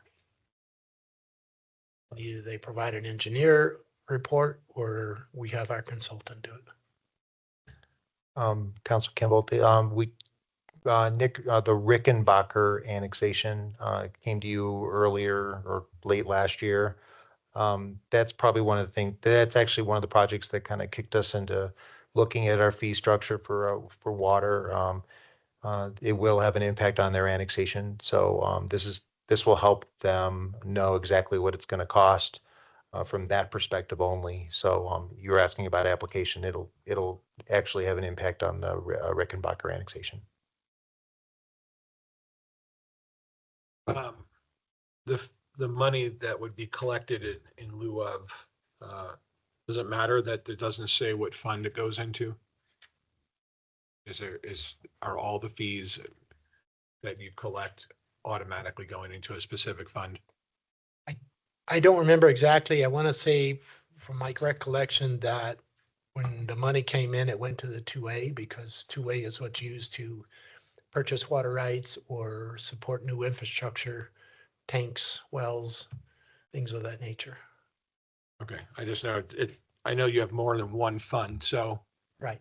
it just I doesn't. mean, it makes sense from a realistic perspective of you're dealing with water that you'd have to provide to a developer that then bring the water with them. So there should be a cost to that, and that cost should go into 2A because 2A is where new infrastructure would be funded. Okay, Should that be part of the land? that's what I was asking. It's not called out in. From a legal standpoint. We were just discussing this and over here, and I I was saying that I didn't think it needs to necessarily be in the resolution, but the money does need to be restricted to a fund that's used for water acquisition. Okay. Tom, one quick, so you said that you looked at similar municipalities, like in size or similar in their No, water just- issues, like, Just similar in towns that have in their code where they can accept a fee in lieu of water rights, okay. and what that code would be. And the one that pops in my head all the time that our consultant talked about was the town of Parker. And it's pretty recent data.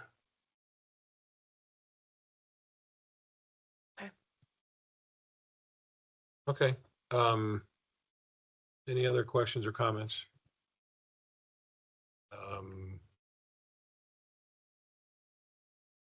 And you're good with this number? Yes, this is based on, like I said, talking with our consultant and having him do the due diligence on where that cost came from. But you do have the ability as a council to change that fee from time to time. Come back to you and say the market cost for water has gone up, then we could come back next year and say that needs to be 40,000 per acre foot. Or 250,000? That's your discretion. Okay, then I'll look for a motion. I'll make a motion. Approve resolution number 11, 2026, a resolution approving a fee in lieu of water rights. I'll second.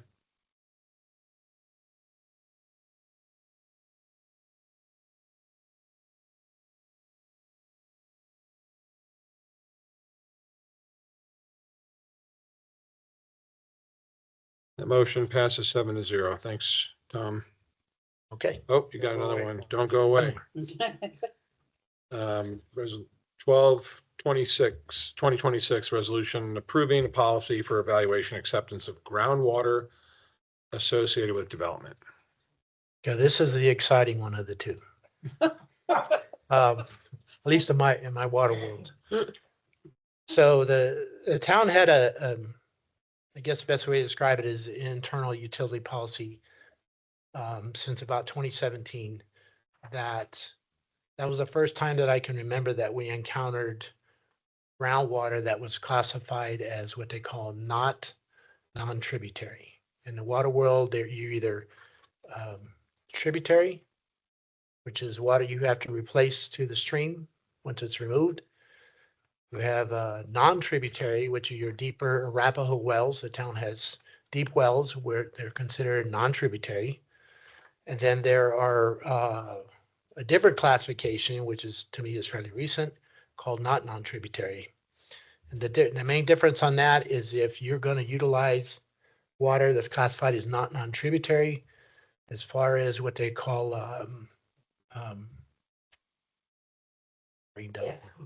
as far as the augmentation plan that the town has, we would have to go to water court to adjudicate that. So in order to account for the possibility of that and the fact that water falls into that category, it's even a bigger expense to the town.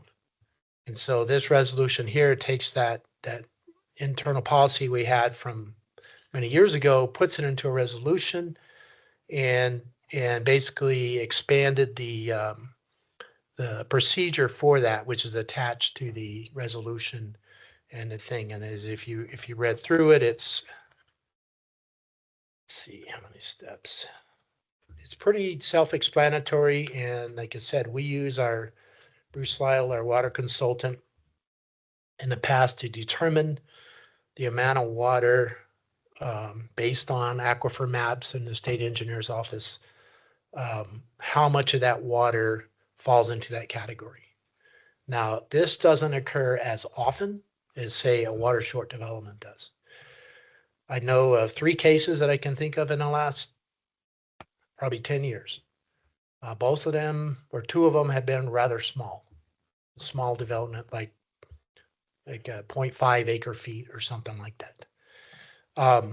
But we know that this is becoming more common now because aquifers are depleting. So when you look at water as classified as not non-tributary, we need to take steps to protect our water portfolio, whether we're gonna have to go to water court in the future and implement changes to our augmentation plan. And if you look at the steps that we take to determine that, we always have one of the first questions I always ask is, what is your total water demand at full build out? And then what's the classification of your water? And a lot of them know, and a lot of them don't. And when they don't, that's when we call Bruce Lytle and say, tell us based on this annexation parcel, how much of that is NNT water? And he'll tell us, and then there's a calculation that's done, and then that is what's included usually on the permit when they go to, I think in the past we call it a water development fee, and it was right next to the water meter fee and the water impact fee. But the fact that we just been running it with a typical policy is kind of why we wanted to go a little more legal, I guess is a better way to put it, and put this procedure in place through resolution. And that way, every development that comes to us that falls into this category, now there's a defined procedure that we would give them or go over with them on how that's determined. So it really clears up a lot of decisions that are going to come down the road when we're trying to classify groundwater. And again, I did put in there for this one, the fiscal impact here is about $40,000 per acre foot. And that's on probably just above, I don't want to say the median, but that has to do with more as what renewable water is on the market. You can go out 50, 60,000 per acre foot, but 40 is a good term to use here. And again, this is done consulting with our consultant, how we determine that fee. Tom, this is a water consultant? You've met him, Bob Lytle. Bruce Lytle. Bruce Lytle, he's been here. Oh, Bruce, okay. Well, how come this wasn't in effect like 5 years ago? It seems like it's overdue. It most likely is. We did have the policy in place and we've been using it. When every 3 or 4 years, when a small project would come up, like I think there was one up on Beacon Lite Rd near the Wolf Creek complex up there where they were, I think, 5 or 6 lots, large lots, zone commercial, and all the water under there was NNT. So there was a fee calculated. In the end, it comes out to be, I don't know, I want to say maybe $2,000 per lot. Wasn't a big revenue maker at the time. But now that we've had a little bit more research done and compared this to what is currently out there, we think this is a great way to get this in place. Now we can have a documented policy that's approved by the council to move forward. Okay, questions, comments from council? So this doesn't really have probably much to do with this, but I'm just kind of curious when you were bringing up augmentation and things like that. So we use Beaver Creek for that, correct? Is that just for the lake or is that for the whole entire town? We typically use, and again, Bruce, if he's online now, we typically use a Beaver Creek as replacement for evaporative losses that occur on our lake because it's a large surface area.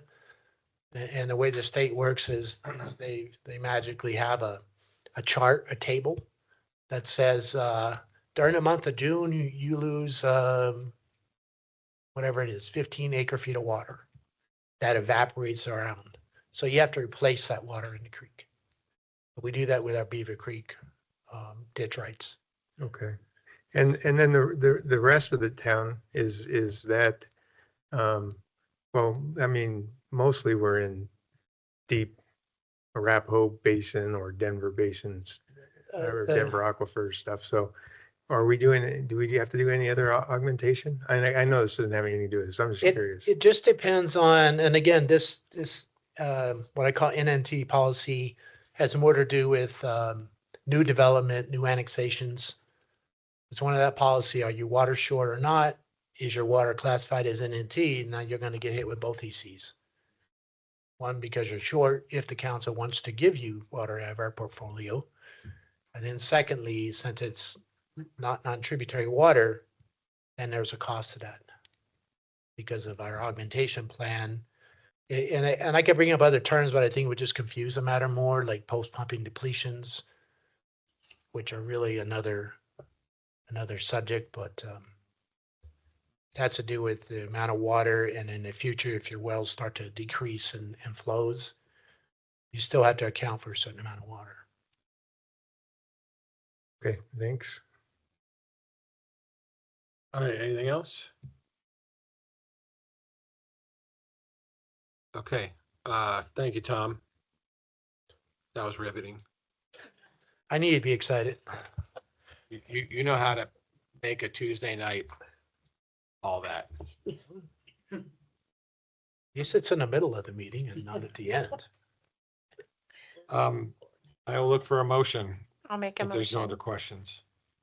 I make a motion to approve resolution number 12-2026, a resolution approving a policy for evaluation and acceptance of groundwater associated with development. I'll second that. We have a motion and a second.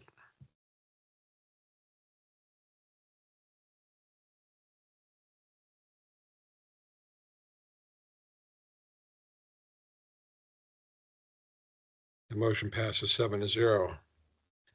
Last resolution for the night is 10/2026. Resolution approving a lease agreement with the Tri-Lakes Chamber of Commerce for a property located at 166 Second Street, Madeline. Good evening, council. Before you is a resolution and a lease agreement for 2026 with the Tri-Lakes Chamber of Commerce. If you'll recall, we designated Mayor LaKind and Councilmember Chronic to be part of a committee that is meeting with the Chamber of Commerce to come up with a more long-term solution. So this particular lease is just a short term for the year 2026, and there will be additional discussions with a goal to meet a longer-term lease agreement.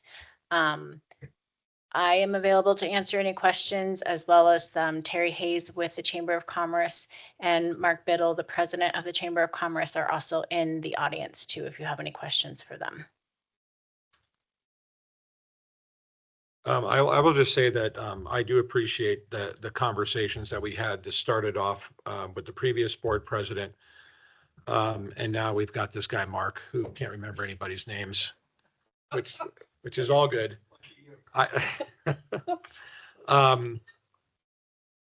The conversations were geared towards a longer term solution with our asset at that building, and one that would be mutually beneficial both to what services the chamber is providing the town today and what they can do going forward. But at the same time, the town not having an asset that is not producing income. So obviously there's choices, and we still have more things to discuss. 6 months from now, we should be at the point where we're going to start looking at graduated payments from a rent perspective. This gives the board, the chamber board, and Terry time to start figuring out how they're going to be able to determine the ability to collect that money. They run a tight ship budget wise. And so that's why this year it's the same. But it's got a definitive end date. There's no ambiguity as to the end of the lease. It's the dollar for the year. And there's various maintenance things that have been put in there to make sure that the building is taken care of by the right party, things of that nature.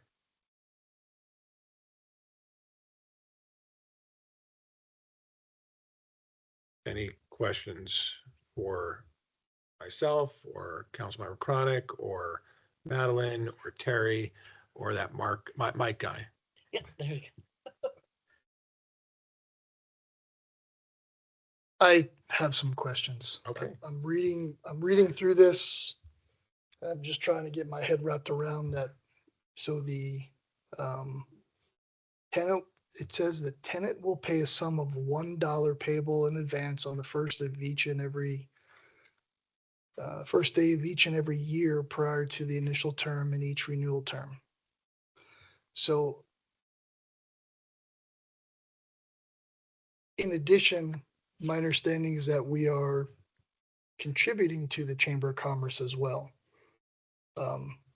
We're paying for a service, Okay. the visitor center, efforts that are done Yeah. and have been done. And then in here, it also says that we're responsible to pay for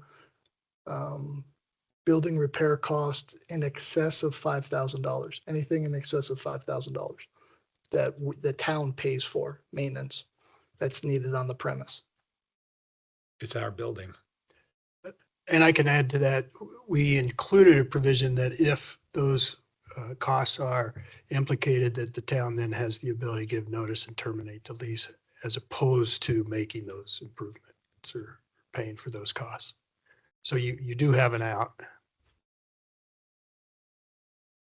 So we wouldn't have the tenant pay up to the first $5,000 on any repairs?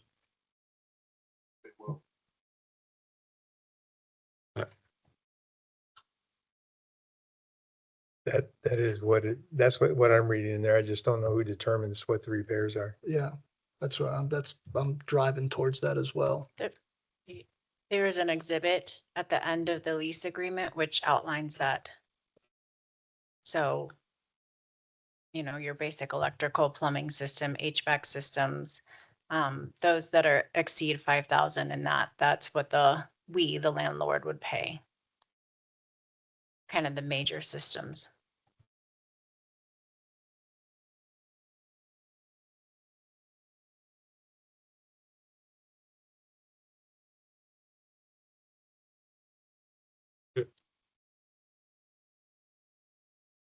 There we go. So if you want to see modifications or you've got concerns about it, I'm just driving down the road of, I understand we're paying for a service. I'm trying to understand the full service that we are getting when the chamber also handles other areas. So I'm not sure what those other areas or other towns, if you will, what are they paying into or are paying for as well? what other towns?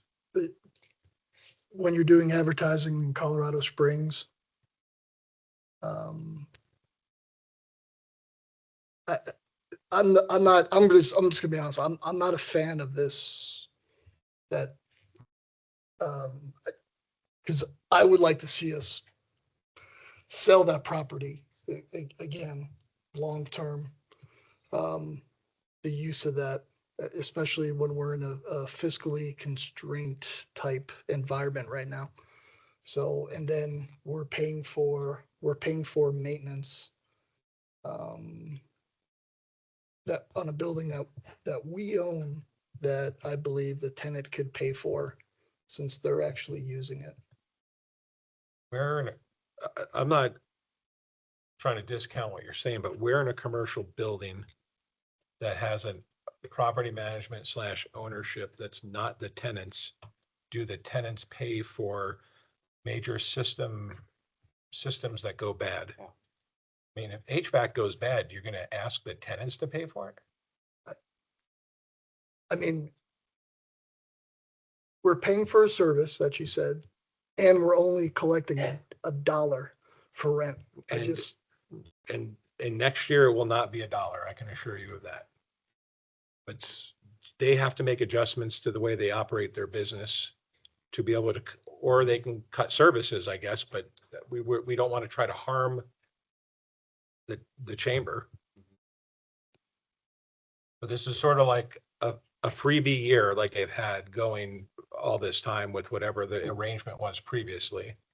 But this is giving them a year to prepare for what's coming the next year, because the lease expires. It's a transition lease. And if they don't like the terms that we determine for rent going forward, then they have to abandon the facility. They have another place they could go that would decrease their ability to perform what they do. But they wouldn't be in our building if they can't pay the rent. It's actually quite common on a commercial lease that the tenant does pay for repairs. That's pretty common. Real estate, housing and stuff, not common. Property managers, property owners pay for repairs in those, but in a commercial lease, it's not typical, but it's pretty common. Well, I've been in commercial buildings as a tenant and we never paid the landlord. There was CAM fees that went along towards that kind of thing. But look, if you guys don't like it, we can scrap it. We just did the best that we could and thought it was fair. But if you guys don't like it and you want to see changes, this is the time to do it, because and if you have more questions about what services the chamber offers, they're here in the room.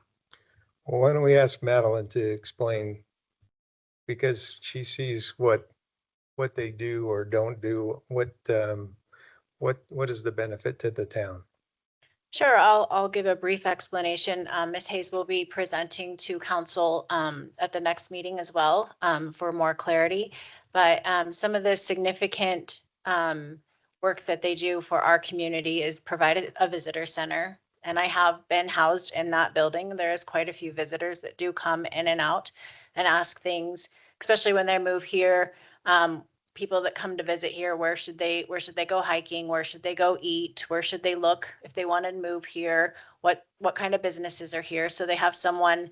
The purpose of that agreement was to have someone there Monday through Friday, 8 to 5, to man the visitor center. And that was the original agreement. So the 25,000 was originally for that service that that the chamber was providing.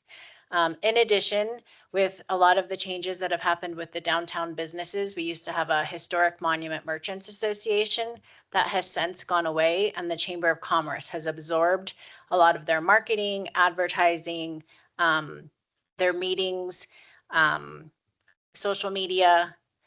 So it really helped keep our downtown businesses sort of a cohesive group to where they could advertise our downtown. So the Chamber of Commerce facilitates a lot of that for our downtown businesses. And I would say those are the two primary services that were agreed upon for that 25,000 that we do provide to the Chamber of Commerce. The business was probably an add-on just because people in the downtown weren't doing that anymore for themselves. I do. I appreciate the services I think that chamber does provide for the town. I think it's incredibly valuable. But I think we've been doing this for a while now. I think we had lots of time last year. I was fully expecting that we would be somewhere by now. I appreciate all the hard work, but I would like to see, just my personal opinion, something. I think there was plenty of advance notice on this. If I might, there wasn't that much time prior to the end of the year that we were able to have. I think we only had one meeting in November that we were able to make schedules work. So I feel like it would have been very short notice to impose a rent on them at that point. Okay. So I felt like this was a good compromise that was agreed upon, knowing that it was a short-term solution. So there was no resolution or any type of lease agreement previously? There was very similar to this lease agreement, but it was a little ambiguous as to when it expired, how often it needed to be renewed. So, which is why we're proposing this lease agreement, which takes away the ambiguity. And takes it to the end of the year. Correct. Yeah. Basically follow- triggers, a lease renewal will trigger an increase in rent. Right, and we'll agree to that rent amount as a council, and we'll start discussing it mid-year. Have we developed or made suggested dates as placeholders to have future conversations? So we meet Throughout the year? monthly with the committee that's put together with a goal by August of having this resolved. So something that wouldn't cost any money, but might be a benefit to the town is if we were elevated to some type of sponsor within the building or with events or things like that where the town of Monument was promoted. And I don't know exactly how that works, but it certainly doesn't cost any money to do that, to elevate our status. We're already listed as a presidential, I feel like that's the right presidential sponsor. So if you, on all of their email newsletters, we're listed as in the top tier as sponsors. What you might not see us listed on is specific events because they do open those up to other businesses to specifically pay for sponsorship of those events. But it's all things that we will continue to have conversations with the committee on. The other question I had too is like use of the conference room there. I didn't see anything in here about that. So will that continue as normal or? Yeah, as we need it or as it's available, we have every right to ask if we can use it. Is there any chance that we could get a no fee use of that space for other nonprofits?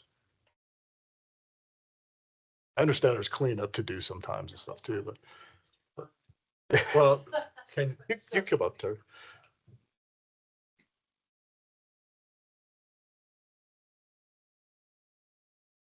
So we have another building, as Madeline mentioned before, Terry Hayes with the Tri-Lakes Chamber.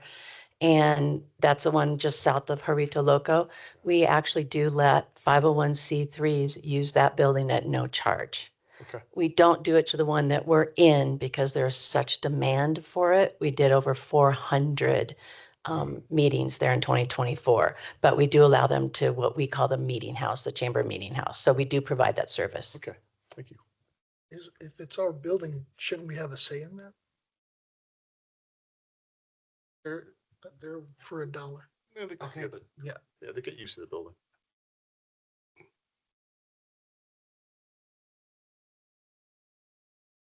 I know, I'm not sure what you're asking. You want them to come to us for permission to use the smaller facility or the bigger one?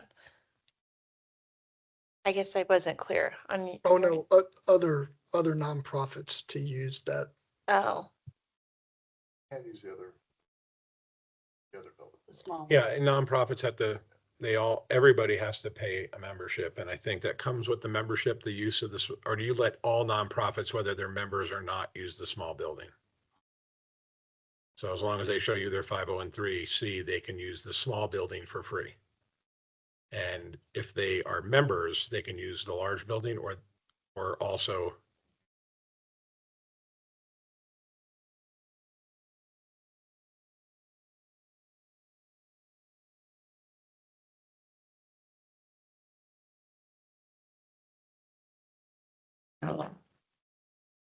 Okay, well, what does the council want to do?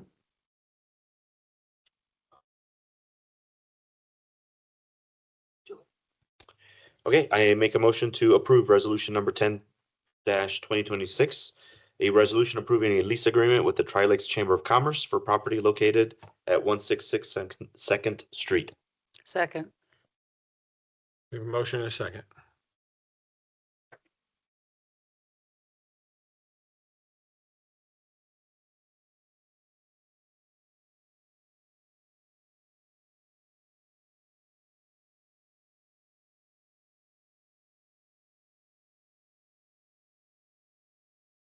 That motion passes 5-2.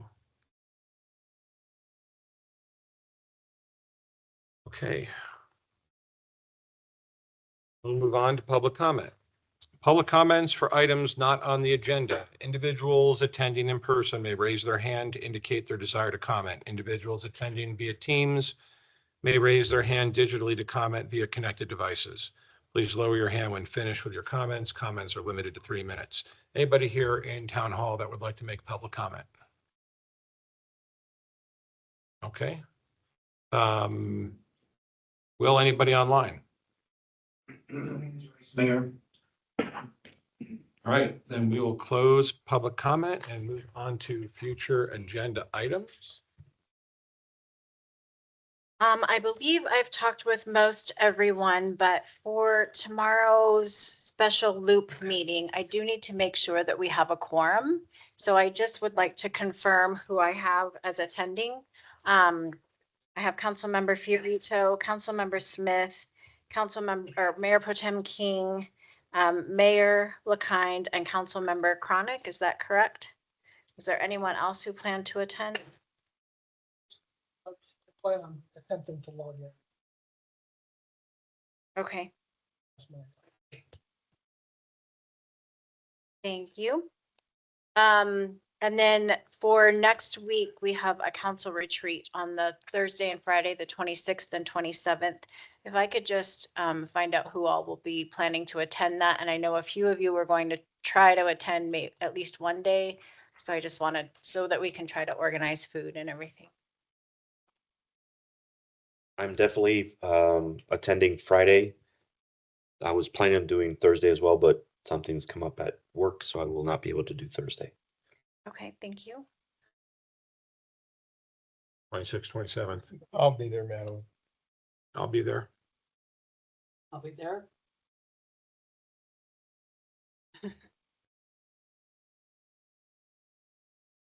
Your house. It's at El Pomar.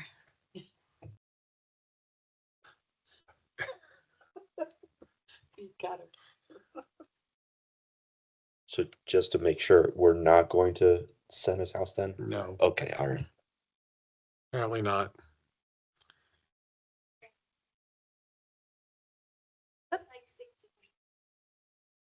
Okay, no problem.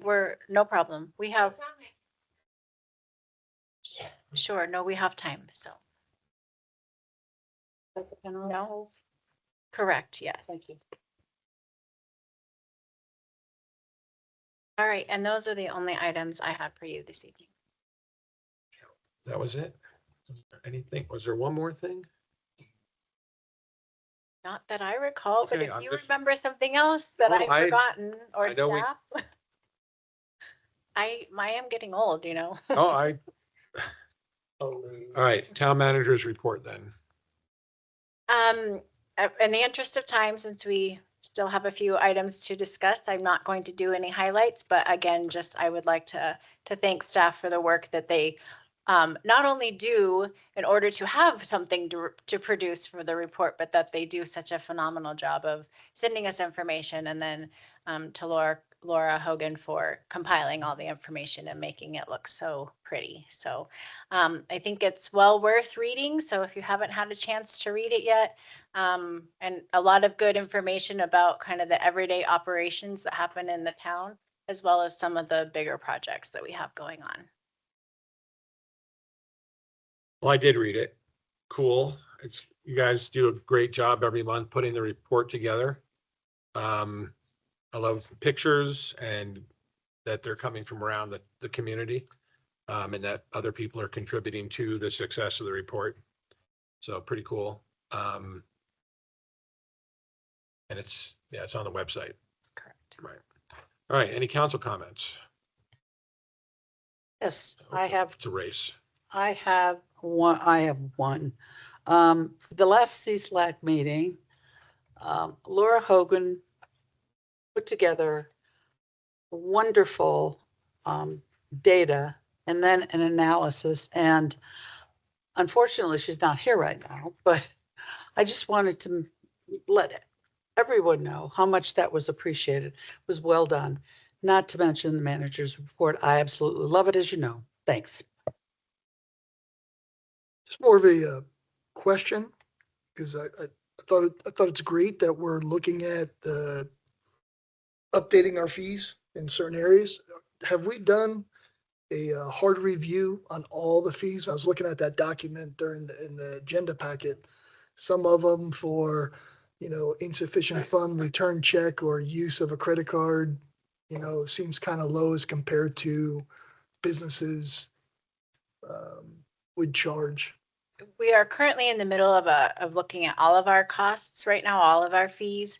But I do believe, and Jennifer can correct me if I'm wrong, we did just adjust some of those financial fees. But I could be maybe it was just the pass-through fees. But yes, we are in the middle of looking at all of those, and then we will bring a presentation to council to determine the steps that we'd like to move forward with. Any other comments from council?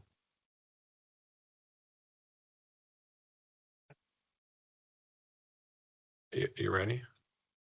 What's that? You ready? Okay, we'll move into before we do that though, is there a chance after the second executive session, we will come back in public to make any decision?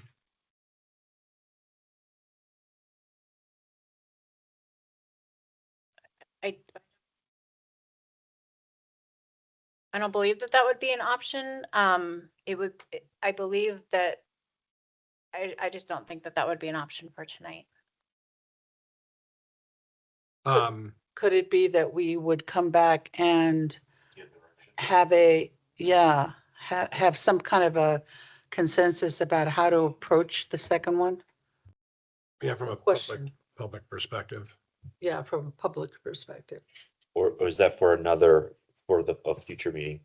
I don't want a future meeting on this. Okay. I would rather just leave it. With the open. amount of emails that we got, I would rather us come back and discuss it publicly.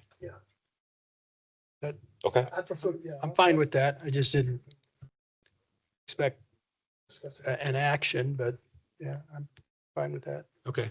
All right. So We're going to come back after the second executive session. back into public session. Right. We will adjourn from public. Okay. All right. So I make a motion to, I'm gonna read two separate ones, but it's one approval motion or two separate motions. Okay. Okay, first motion, I move that we move into executive session pursuant to 24 Tac 6 Tac 402 sub 4 sub B CRS for a conference with the town attorney for the purpose of receiving legal advice on specific legal questions regarding pending legal projects. Second. Motion and a second.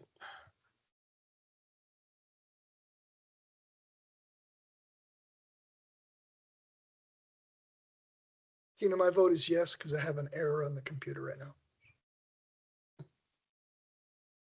Yeah, it even says this is an error. Yeah. All right, that passed 7-0. And I make a motion to move into executive session pursuant to section 24 Tac 6 Tac 402 sub 4 sub B CRS for the purpose of a conference with the town's legal counsel regarding specific legal questions pertaining to Bucky's land use application with El Paso County and returning into public session following. Second. Motion and a second.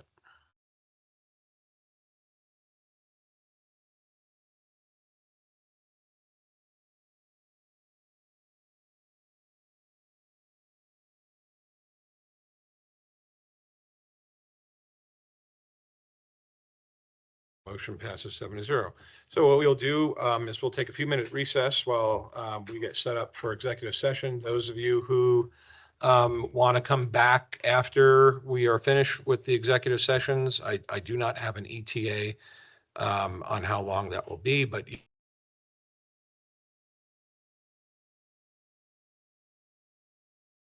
okay, we're back from our executive session. I want to thanks for all the updates that we received. And would anybody like to begin the discussion on what? I don't even have the agenda in front of me.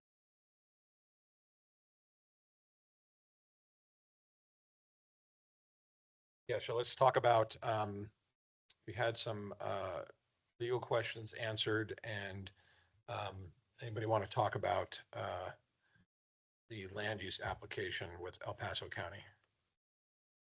Well, since there isn't a land use application with El Paso County regarding Bucky's, there's probably not anything we can discuss about that. But where that property is, where they had an application for annexation with Palmer Lake, that same property is going through an administrative lot line adjustment right now. And my belief is that we should probably make comments against that for various reasons, that it doesn't seem to fit the narrative potentially, and we'll have to let legal work that out as far as a lot line adjustment goes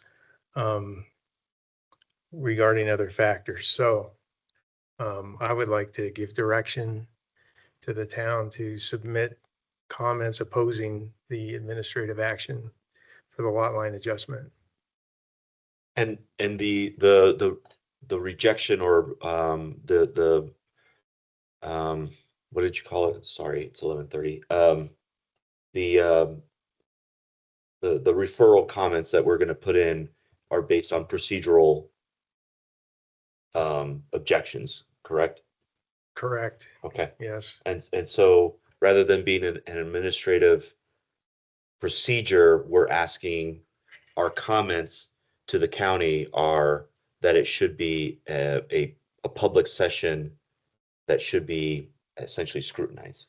Yeah, I would like to see if they would agree that it should become a well, I don't know, if proper is the word, but a more conventional approach, which would be to have public hearings and public input, which would require rezoning and or platting of this parcel.